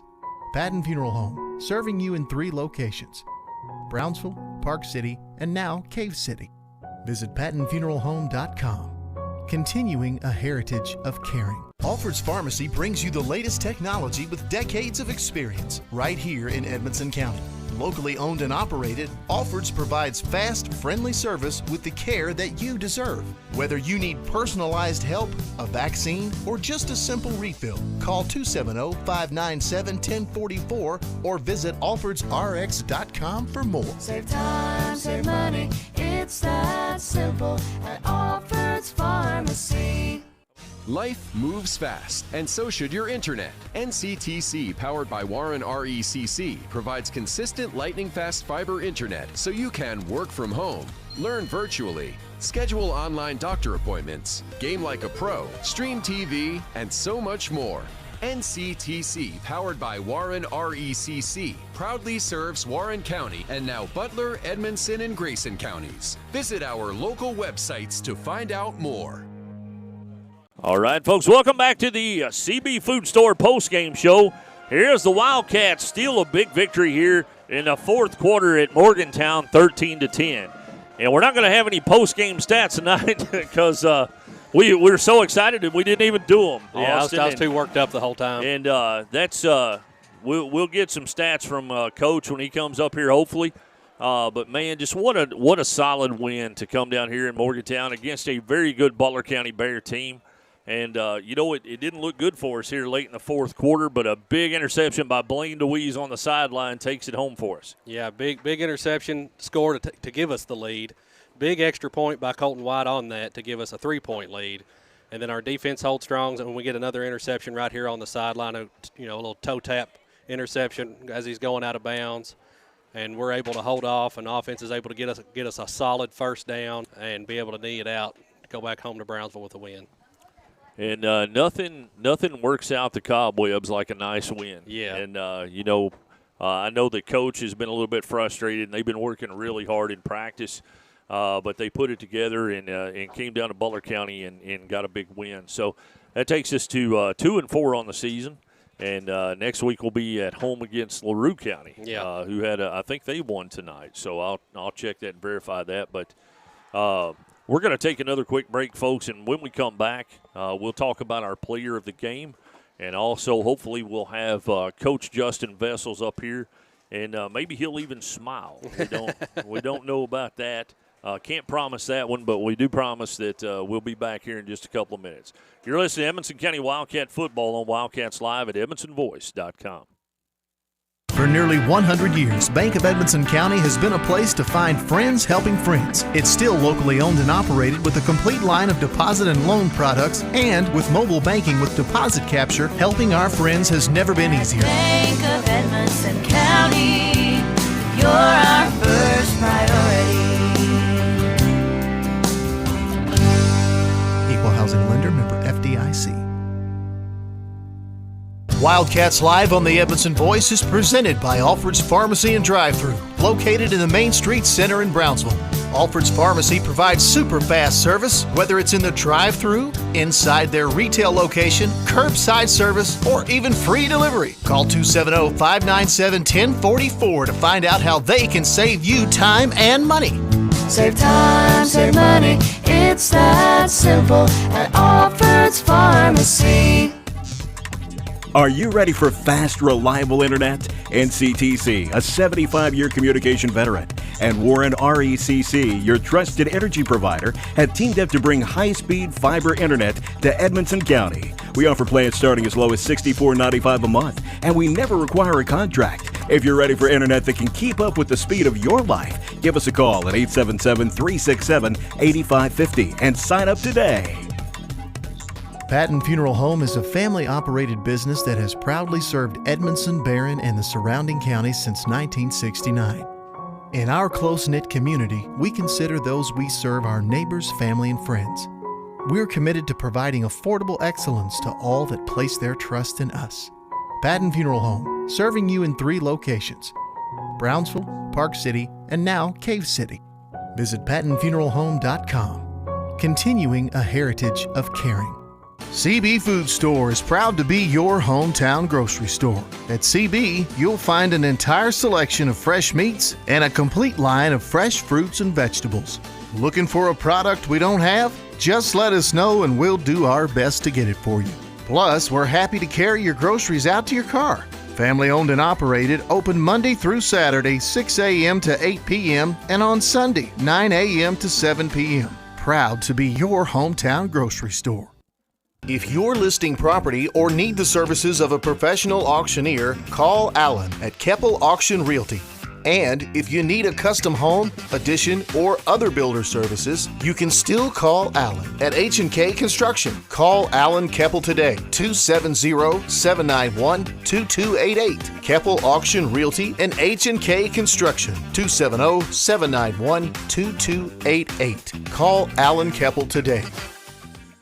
Welcome back to the CB Food Store postgame show, and it's now time for Coach's Comments, sponsored by Sailors Golf Carts in Smiths Grove here on the CB Food Store postgame show. Joining us now is Wildcat head football coach Justin Vessels. Coach. It was a wild one. Woo! Yeah. You made it hard on me and Austin and Darren up here tonight. Yeah. I don't know how it was on the sideline, but I know how it was up here. Pretty hard on me, too. I was really proud of him. Keeps fighting and scratching. We had to have a lot of different guys step up tonight. Tristan was out. Had Sawyer Simmons step in at quarterback, lead the offense, and done a good job, I thought. Of course, Blaine DeWeese had the big interception, pick 6. Right. Got us the big score we needed. Line kept fighting. Defense kept fighting. We talked about it at halftime. We felt like that guy was hitting all of his passes, the Butler quarterback, across the middle on little short slants and pops and stuff. And we actually said, if you ever make him throw it outside the hash toward the numbers, one of us is going to step in front of it and take it to the house on a pick 6, and sure enough, Blaine did. And you wasn't going to catch him. Once he got that ball in his hand, you wouldn't. No. He lowered his head, and he just tore off. Well, it was a defensive ball game. I thought the defense played really gritty. Yeah. Yeah, we were talking tonight, and of course, Roger Harris flew everywhere tonight, Coach. We called his name a lot. Hunter Cancer, of course, he anchors the front. Right. And man, they were working hard tonight. Yes, and you can't even tell how muddy and soft that field is from up here, but like you sink down in it, we had all the rain. They've had probably more rain up here than we have in Brownsville even, and it was just a wet, muddy field. And I told them at halftime, it's not going to be pretty. It's just going to be, we've got to grit it out. Right. Whichever team can hang in there is going to win. And one of the things that Austin and I have talked about all night, Coach, is the inopportune penalties that we seem to pick up sometimes. But the good thing about tonight that we've noticed is we picked up some inopportune penalties, but the kids didn't let it get to them a whole lot. Right. And that's the key to it. It's the play after the play, right? Right, keeping on, trying to overcome it, keep the drive alive if we're on offense. And, if they get a penalty, that's when we've got to anchor down and get the stop on D. And right. I thought it was just a lot of heart and a lot of grit tonight by the boys. We've been close the last few weeks. We finally got over the hump and got one tonight, and we needed it. Yeah, I agree. And that's going to take us down to tonight's player of the game, Coach, and they're sponsored by Stice Insurance Agency, and we're going to let you make the call tonight. I think needs to be a combo deal between Blaine DeWeese, played well on defense, obviously had the pick 6 interception, and then Sawyer Simmons stepping in as the backup quarterback in the second half there and leading the offense and doing a good job, I thought. Yeah, so congratulations to Blaine and also to Sawyer for coming in. You are our Stice Insurance Agency players of the game. So, Coach, that takes us down to next week. We got the LaRue County Hawks coming in to Brownsville for us. Yeah, they'll be. We got a home game right before fall break. We talk out here. We want to feel good about this win tonight. We've got to get back to work Monday, watching film, getting in the weight room, on the practice field, getting all the things we can get fixed, and get ready for a big game next week against LaRue, because that's another district game. That is. And, Coach, one of the things that Austin and I talked about, in some detail tonight, of course, Austin used to play for you. I'm a lot older than you, so I didn't play for you. But we talked about your conditioning and your condition program. And we've noticed that sometimes we stay stronger in the fourth quarter than our opponents because of that. Yeah, we always feel like we're a good second-half team. We just kind of wear on people. That's what we like to try to do, you know, with our being physical, being strong, and from the weight room being well-conditioned. And, you know, it seems like we never lose steam in the second half, and that's you know, a tribute to our strength and conditioning program. All right. Well, Coach, anything else before we call it off for tonight? That sounds good. All right. Well, thank you so much, and congratulations on a big win. Thank you. Nice rivalry win here in Butler County. We appreciate you coming in and making that haul up here to have some coaches' comments with us. So we appreciate that. We'll see you next week. Thank you, guys. Thank you. That's going to do it from Butler County High School, where the Wildcats defeat the Bears of Butler County by a score of 13-10. Special kudos to my buddy Austin Meredith for coming here tonight and you know, taking care of business. Austin, you know, you do one game, you get one win. You know, you got a better record than I do right now. I mean, y'all have to talk to Granville about that. I know I'm a little better looking, but maybe I'm a good luck charm too. Well, we'll even bring you around if you're not calling. So if you're a good luck charm, but be sure and join us next Friday night as the Wildcats will be at home to take on the LaRue County Hawks in Brownsville. Kickoff next week. Make special notation of this, folks, because the kickoff next week will be at 6:30. So, and I did verify that with Coach Pierce today because the LaRue County is crossing timelines. They're in Eastern time. They're going to split the difference and try to help them out a little bit. So our kickoff will be at 6:30. We will go on the air at 6:15. So for Austin Meredith, I'm Scott Lindsay. And this has been another Edmonson Voice production of Wildcats Live, presented by Alfred's Pharmacy, only on EdmonsonVoice.com. You're listening to Wildcats Live on Edmonson County's #1 source for local news and information, EdmonsonVoice.com.